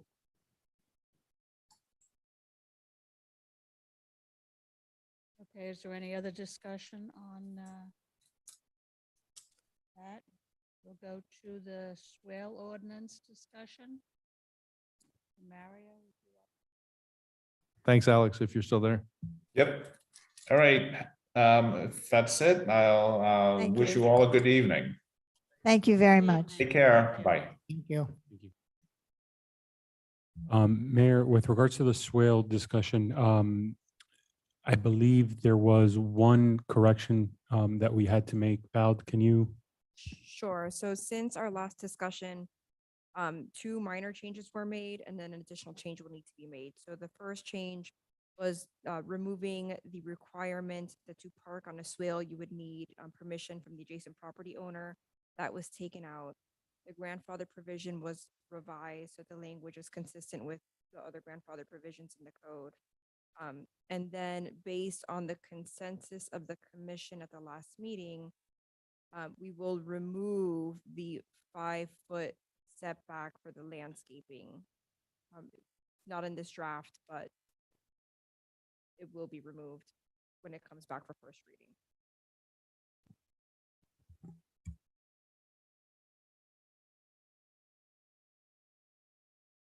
If we're removing the 5-foot setback, right? What exactly are we grandfathering in? Nothing. We have a lot of other things to discuss in here, so it depends on what else we might change. Okay. We've only talked about one thing so far, so the grandfathering thing may or may not have to be there, but depending on what we do, it might very well have to be there. I would recommend, due to this late hour, that we kind of table this discussion for next month. We can do that, and we still We're have not another gonna get hour. anything else done. I'm sorry? We can either spend the hour on this or we can deal with other issues. I'm totally fine jumping on to the next one. We have 2 other things we could probably knock off. I'm fine with that. Okay.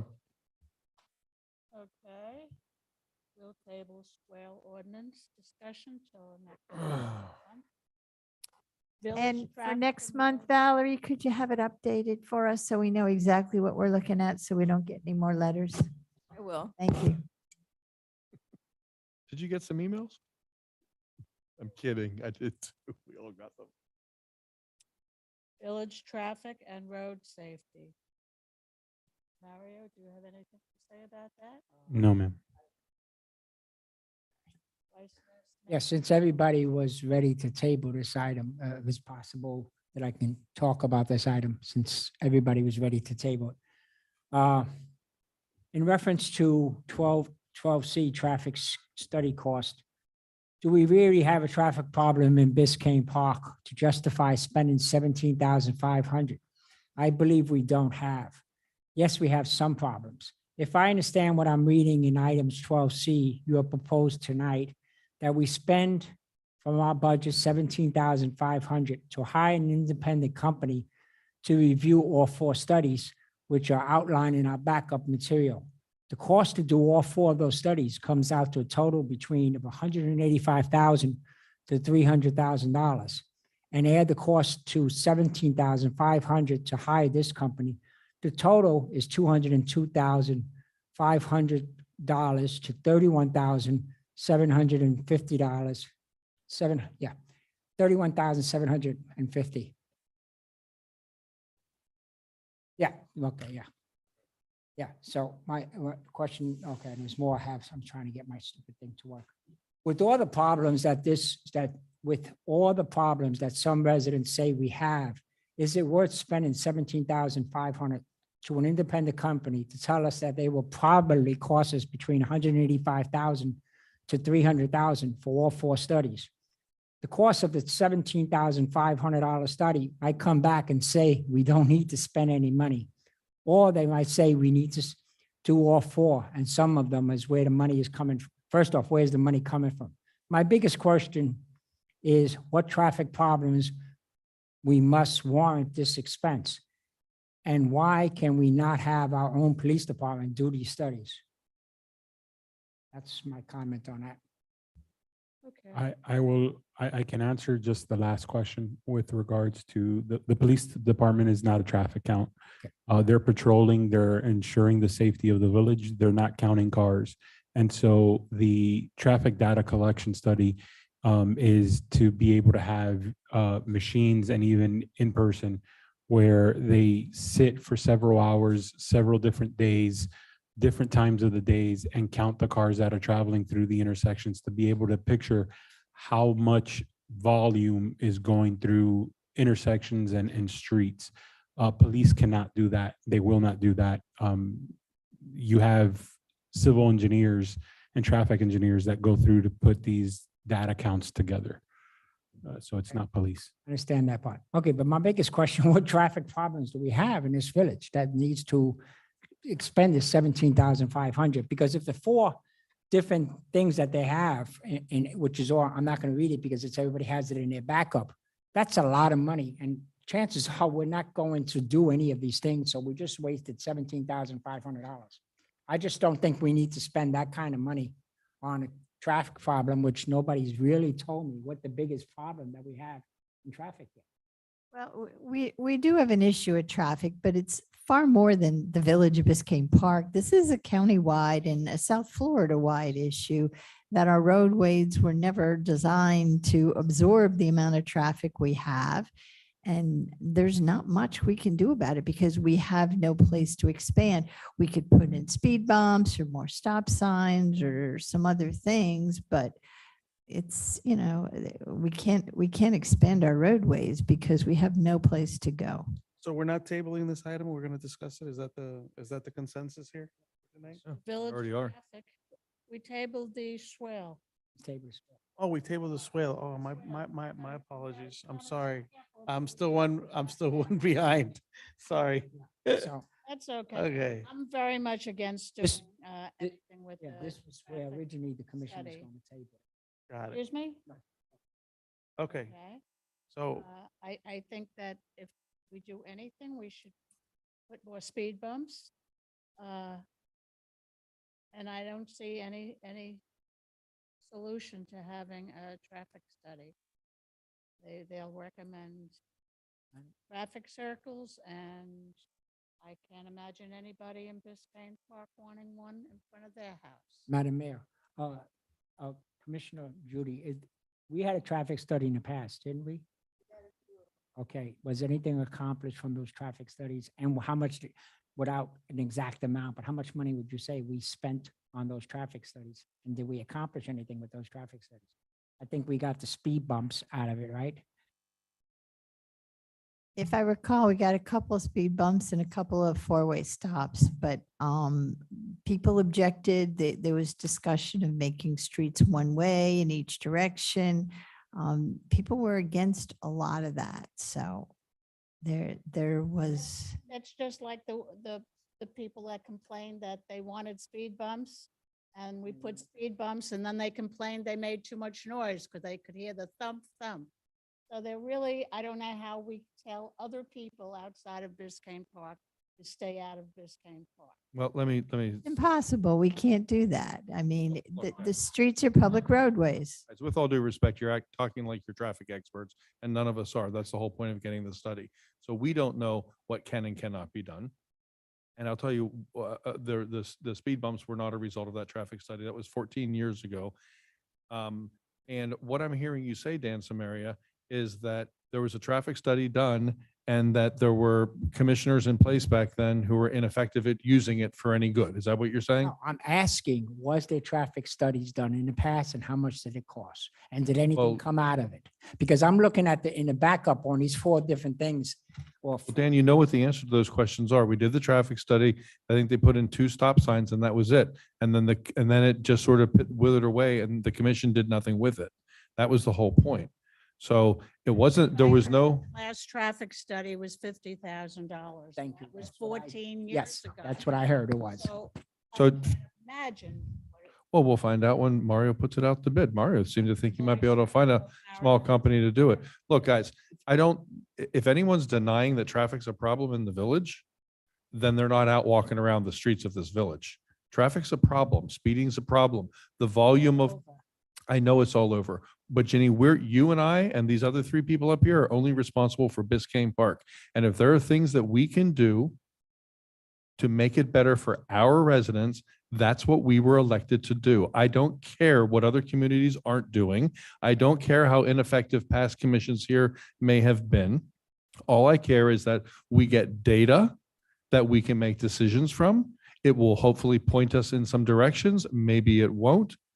But we can't just pull things out of the thin air and say, put more speed bumps in.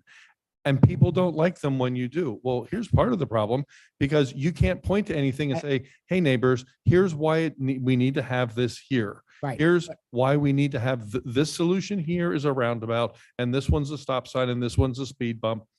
And this is a one-way street. But as it says in the backup, and I'm reading the backup, it says quantity analysis is 30K to 60K. That's what it's going to cost. Then it says traffic column in the study is 125K to 150K. Where is this money if we decide to do any of Mario, this? where'd you get the estimates? No.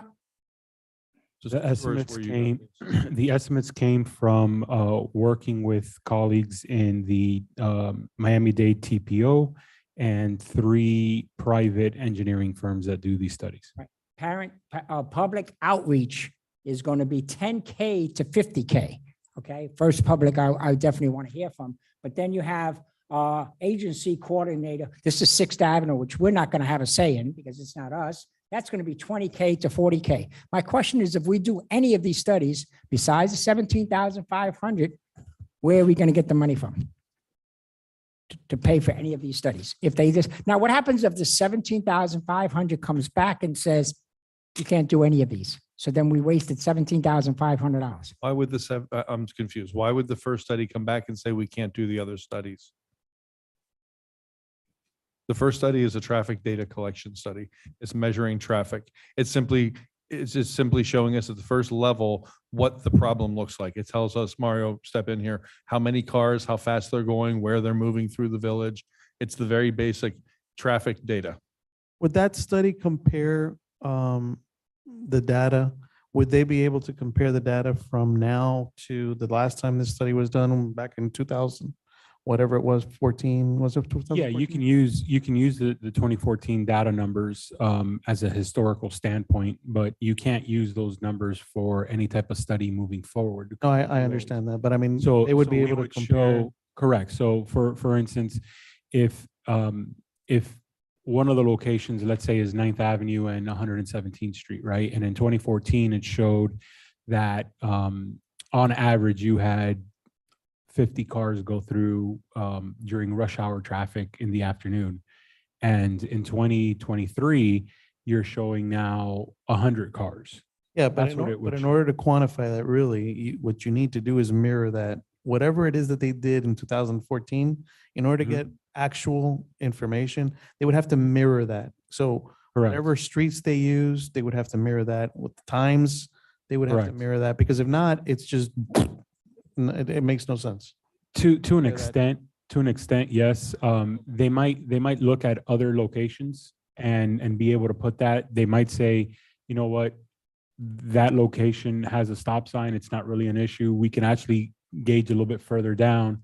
And so you're still going to be able to collect, hey, we saw 100 cars go through and it's 2 blocks further south than where it was before, something like. We're not a very large community, so you can use it as a historical baseline, but the data collection, as it says in the memo, is strictly going to count and identify rush hours, traffic volumes during those rush hours, and it would be the basis on what the next study phases do, right? To be able to tell us if the road conditions are meeting the life, the safety analysis, livability analysis. All of those type of analysis comes based on the data that's collected during that phase. So it's also the only phase that you can do without doing the others, right? And so that's where that separation can come, where you can kind of split it over fiscal years if that's what the commission wants to do. Because once you get into the actual calming study, where you have all these sub-analysis coming under, then those all go together. So does the agency coordination, and so does the outreach. You can't separate those and be like, oh, we'll wait a year or two before we do outreach. Well, you got to do it all together. So this data collection you can do now, wait a year, and then do the other aspect. And see where you stand when you get the numbers. So- But Art, to your point, let me respond to what you said. I understand what you're saying, and it'll be interesting to look at then and now. But even as standalone information, I don't think it has to be perfectly apples to apples to be valuable, because that would, following that logic, that would mean the last study, because it didn't compare to any study, didn't have any value. Each study has its own value. It's a snapshot of what's happening now. It will certainly be interesting to see how it compares, because the last study indicated that we had several streets that merited some things that weren't ever done. The village just never took action on them. And that was 14 years ago, and there were several streets that were bad enough to do something about then. And that was then, this is now. But the fact that things are getting worse all around us, I don't buy that as a reason not to act. And the fact that the last previous commissions didn't act on it and then changed after an election and people forgot it even existed and a new manager comes in. Look, Mario couldn't find a copy of this thing. It doesn't exist in the village. Bob Anderson gave us the only copy we have. So that shows you the level of care that people were taking for this information in this project. We need to commit to doing better, because we need to recognize that it's a problem, and that we have this beautiful little bucolic village with hundreds of people out walking around all the time. And we have something very much worth protecting. Could you And give if me we some- don't, it's going to just get worse and worse. Could you give me some examples of the traffic problems that we have in the village? And Samaria, do you No, really Please don't criticize. I'm just not asking criticizing. you a I'm saying- question. I'm asking. Answer his question. Speeding, there's your answer. Speed? Samaria, do you really need to be told what the traffic do you- problems are in this do you- village? Do we have a police department that gives tickets for speeding? I don't know how many. But that's not the question. Do we have a police I department don't that gives? know. We if have a people police that run the department. stop There's an officer signs. sitting right there. No, we're having a discussion here, please. I don't know how many The stop people signs that- violators. We they- already have laws to protect that. Do we have, if speeders, they Dan, get tickets. Is there a If they stop, want is there a stop sign- cop sitting at every stop sign? Is there a cop on every street to measure? how Every fast city people are doesn't going? have a traffic study be on that, on every single one. Dan, Okay, can we take a consensus of people who are interested in doing a traffic study? I'm not interested. Commissioner Hammelberg. So I just want to say one thing before we continue. So we have $17,500 set aside for this. That was towards the $50,000 that we didn't approve. Right, that's what I'm trying to say. We don't actually know what the cost of this is. So why can't? Mario puts it why- out to bid. Right, why can't we just get it, put it out to bid? Not, we don't have to necessarily agree to anything. But why don't we just get a bid and then come back and then look at it and say, hey, this makes sense, or maybe it doesn't make sense. I think that would be the proper way to move forward with this. I agree. Put it out to bid and then, because. That's all we're saying, Dan. No, but I don't want to spend $17,000 right now until we put it out. 17 Dan, had nothing to do. Has nothing to do with anything. He's gonna put it out to bid and see what comes back with. Can we just agree to put it out to bid and just get a bid? Yes. please? Can we do that? I'll agree to that. Okay.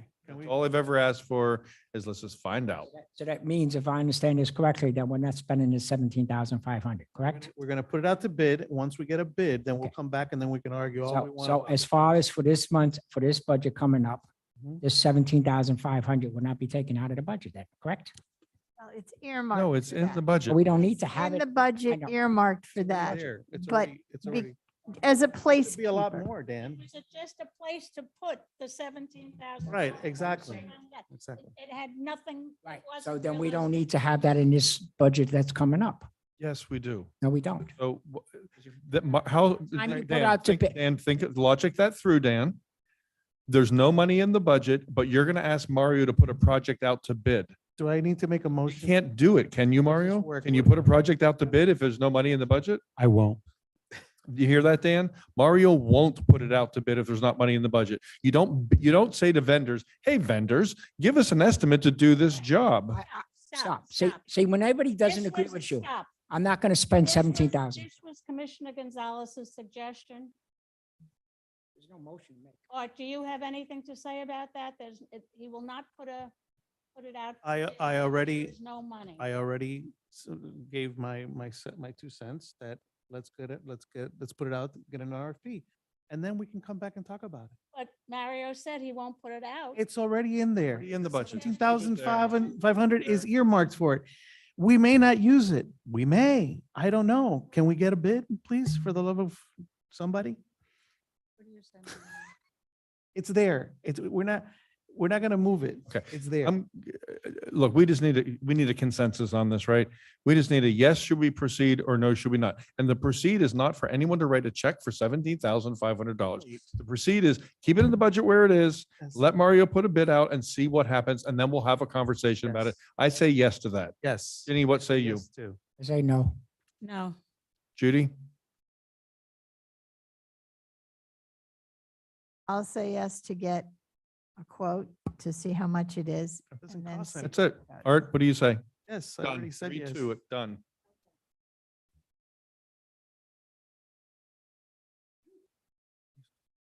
Okay, the next discussion is code regarding living dwelling units. Yeah, that's mine. Let me just find my place here, Jenny. Hold on, I gotta change pages. 12D is in dog. We can get both of these things done.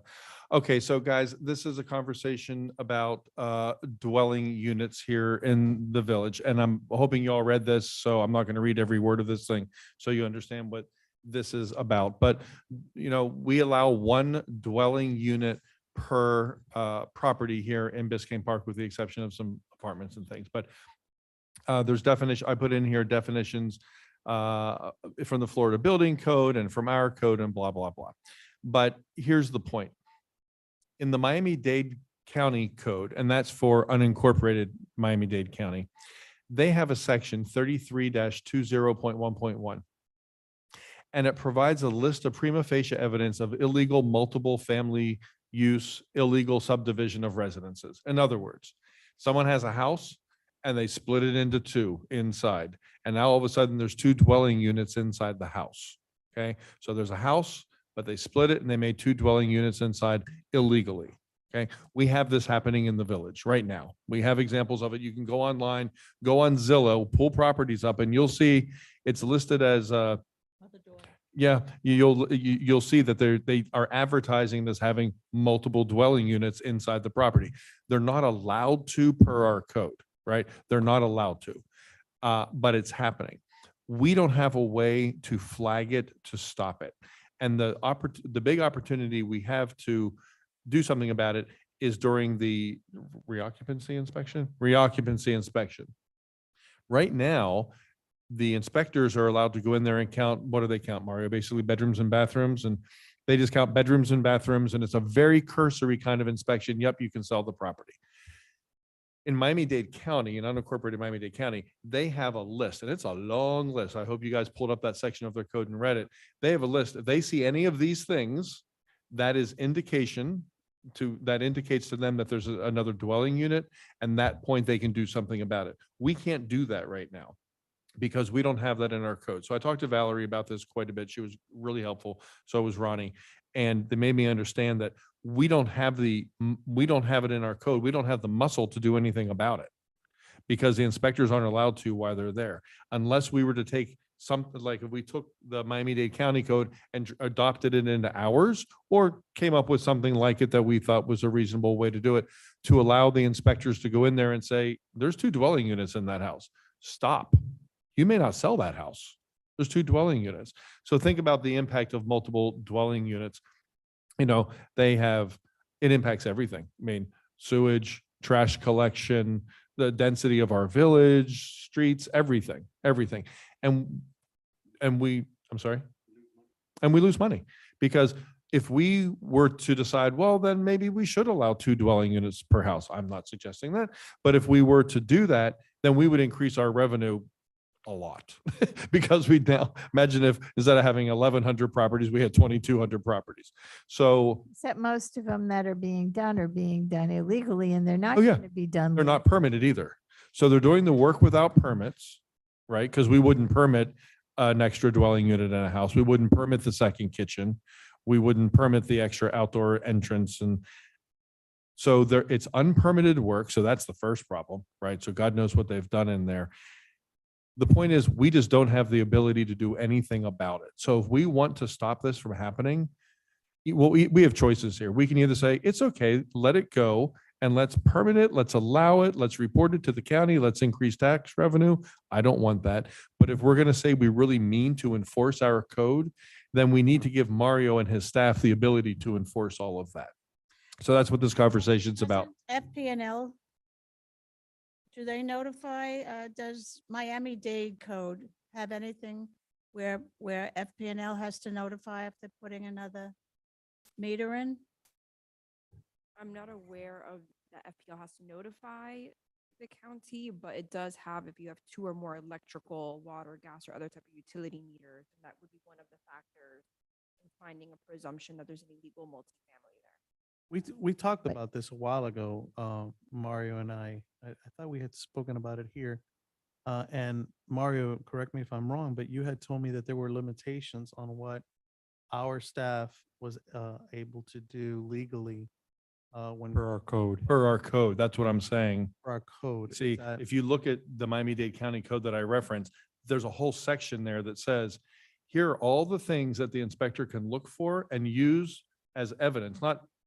They can point to it and say, by definition, you have another dwelling unit in here. And they include things like a second electric meter, a second gas meter, a separate water line, entrances, another kitchen.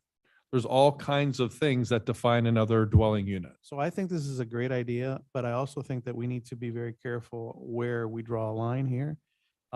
Because I don't want to be going into people's homes and saying, oh, you painted a wall incorrectly, or, you It's you nothing put like that. okay. So I just want to make sure that if we do this, that we're specific as to exactly what it is that we're going to be looking for when we go into someone's home. We're looking for a second unit, additional bathroom, whatever it is we're looking for. I want to specify, because I don't want people to have a free for all and then just go in there and start, oh, you put an electric socket over here. I I don't want to do that. So. No, and Commissioner, I think when you indicated that you had spoken previously to Mario and there were some legal limitations, Mhm. the ordinance provides that it's only to enforce the zoning regulations. So it can't go in there and say, oh, there's these building permit issues or that type of thing, or look for other code violations. It's solely Okay. limited to zoning. The one thing that in the exercise that we would have to look at, I know Mayor Cava is proposing changes. I don't know if with regards to the housing crisis and trying to make it easier for Miami-Dade County. I don't know if any of her changes would be changes in here, which I think, Valerie, I think you sent me an article, but I don't know if any of that's moving forward. So we have to just kind of tread the water carefully and be able to see where the county is and how it's going, so that you all are aware of what potential changes there could be at the county for. Well, as far as the changes that were discussed with League of Cities, that was related to the corridor near the railroad tracks for half a mile on each side of the tracks, but we're exempt from that. No, it's the county itself is looking at, I believe, if, correct me if I'm wrong, Valerie, it's allowing for these additional dwellings that are already there in unincorporated Miami-Dade and just saying, listen, we're in a housing crisis. Just go back, get the things permitted, and you're good to go. You know, so it's almost like grandfathering it in and giving them amnesty. What's currently proposed is only for unincorporated Correct. Miami. It will Correct. not affect the village. Right, If the it's only village still unincorporated. wants to kind of basically copy and paste these factors into our own ordinances, we'd be able to. Okay. Just something to think about. It is something to. So I think, do we have an agreement that we need to address this and have Valerie guide us through Yes. this? Yeah. if Yeah. You could look at the Miami-Dade Incorporated. I suppose the question that I have for the commission is, you guys are doing larger changes to the land development regulations, something that's very comprehensive. You want to just include that and fold that into that as well? Is it part of the land development code? That would be part of the land. It would development be, code, so we yes. could roll it all in. Well, I wonder, I think we should kind of run them as parallel projects because one involves Alex and P and Z and all of that. And I know this would eventually come back through P and Z as well. But this really is Valerie's project, not Alex is handling the other one. Valerie can handle this one for us and then loop it in at the right time and make it all part of one ordinance is what you're saying. Yes, I can do the research. What I'm asking is, do you want me to have this ordinance prepared now? Or can we roll this language into the larger land development regulation ordinance? I would prefer that we do just that part. Well, I wonder- would prefer the earlier the better. Yeah, I do. I would too.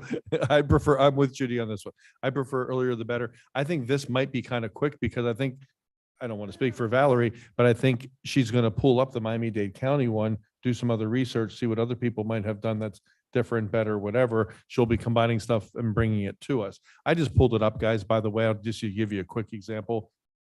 These are the things: 2 or more electrical water meters, 2 or more mailboxes, evidence of liquid propane gas tank in an unauthorized structure, more than one cooking area in the primary structure. All living areas are not interconnected. That's a big one. That's a big one. Multiple numbered, lettered, or labeled parking spaces. It's a long list. I bet there's like, I don't know, 30 or 40 things. And by the way, there's also a process built into the code for people to argue it and say it's not the case. So all of that gets lumped in. It's not just a list of things to point at. So I don't know. I'm sorry? Cut and paste? Yeah, well, I don't think it's gonna be quite as simple as cut and paste. But can I propose that we agree to have Valerie work on this for us and bring it back, fast track this as a separate project from McMansion? And if it ends up all being done at the same time, coincidentally, we could lump it together. Yeah. I doubt that. Everyone good with that? You'll do that. The next one is landscaping requirements. Okay, let me pull this up. That's me again. Okay, so guys, this is a discussion about it could be a code thing, I guess. Let me pull it up here. Yeah, it is a code thing. Yeah, it's part of the land development code. So here's the bottom line. I'm just going to try to, without looking at my notes here, just try to encapsulate this for us. So when you build a house in Miami-Dade County, there are certain rules that apply to landscaping. So just the same that there's code about electrical and mechanical and roof and driveway and everything, there's code about landscaping requirements. And it's very specific, the amount of landscaping, the types of species of plants and blah, blah, blah, blah, blah. We do not have a landscaping code like that in our code. So we defer to Miami-Dade County code. In other words, we do have the code. It's Miami-Dade County code and we're required to follow it. We're not. So new construction is taking place and major renovations, by the way, which for all intents and purposes are new construction. But these new houses are going up with minimal, and some of them no landscaping other than just grass. So they sod the entire property and call it a done deal. Well, that's against code. That's against our code because we have to enforce Miami-Dade County code in that regard, and we're not. So the property owners are negligent, but the village is negligent in not requiring it to be approved and inspected and part of getting a CO when the project is done.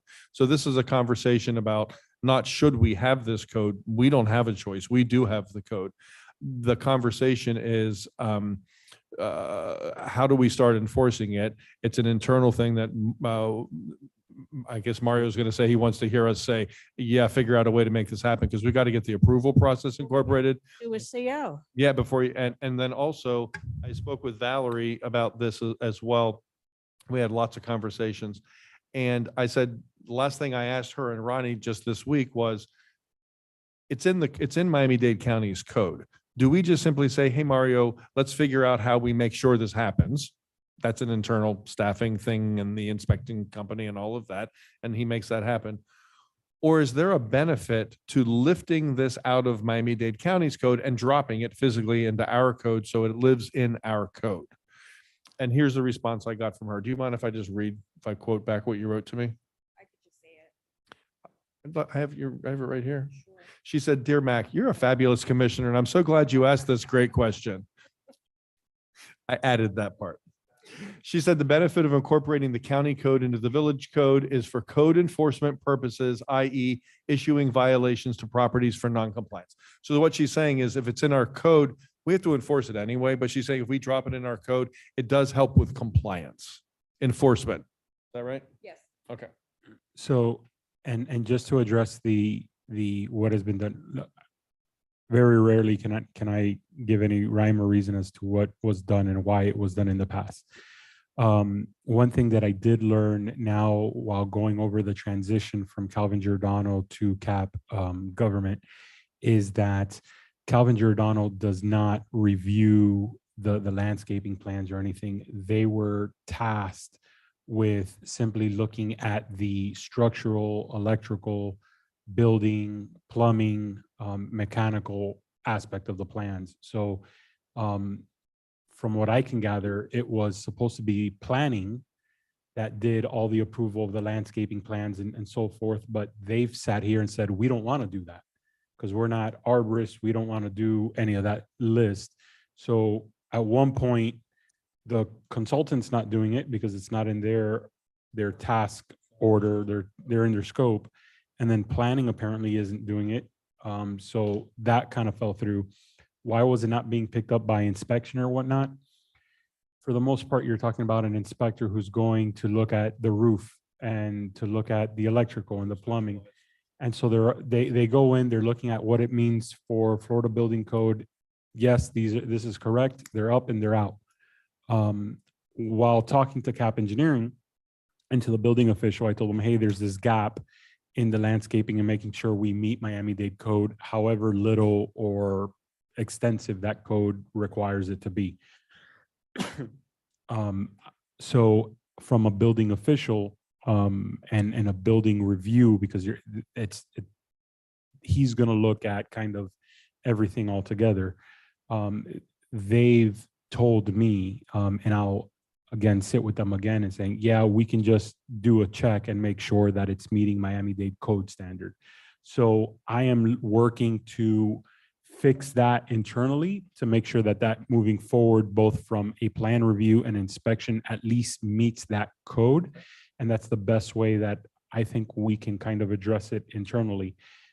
The other aspect, yeah, if it's further in our code, then it's something else that the code department can go in even with the building official inspectors and be like, hey, this doesn't meet it. You know, this passed, they can go and they can start addressing all that. So absolutely, but at least from the plan review and the inspection side, I'm working to already make those corrections now without adding it on to the planning board, which really does not want to add that to their plate. So I've read the Miami-Dade County landscaping code, and you feel free to jump in here and correct me if I'm saying something is wrong, Valerie, but it's less about design and more about the content of what's being planted, what is and what's not being planted, things that are not allowed, things that are allowed, and things that are required. Yeah. So, and things that are required. So it's not so much a review and approval of the design, how they have it all designed. Do they have the right number of trees? Are they of the right size, caliper, all of that stuff to keep our landscaping at a certain level? Is that fair to say, Valerie? It's less about design and more about content. Like Monroe County, you have to have one native tree in the front of your house. I mean, that's code. I know I had to plant a tree, but when I sold it, and there were a lot of trees, but it wasn't a native tree. So Mario, what you're saying is you've already moved forward with the internal Right. to get this done. So we'll be okay there, and you're going to circumvent planning and zoning. So it'll go straight but it will be part of, if someone's going to build a house before they can start work, that will have to be approved as well, just like everything else. Beautiful. And then that will be inspected and be part of what has to happen before they can get a CO.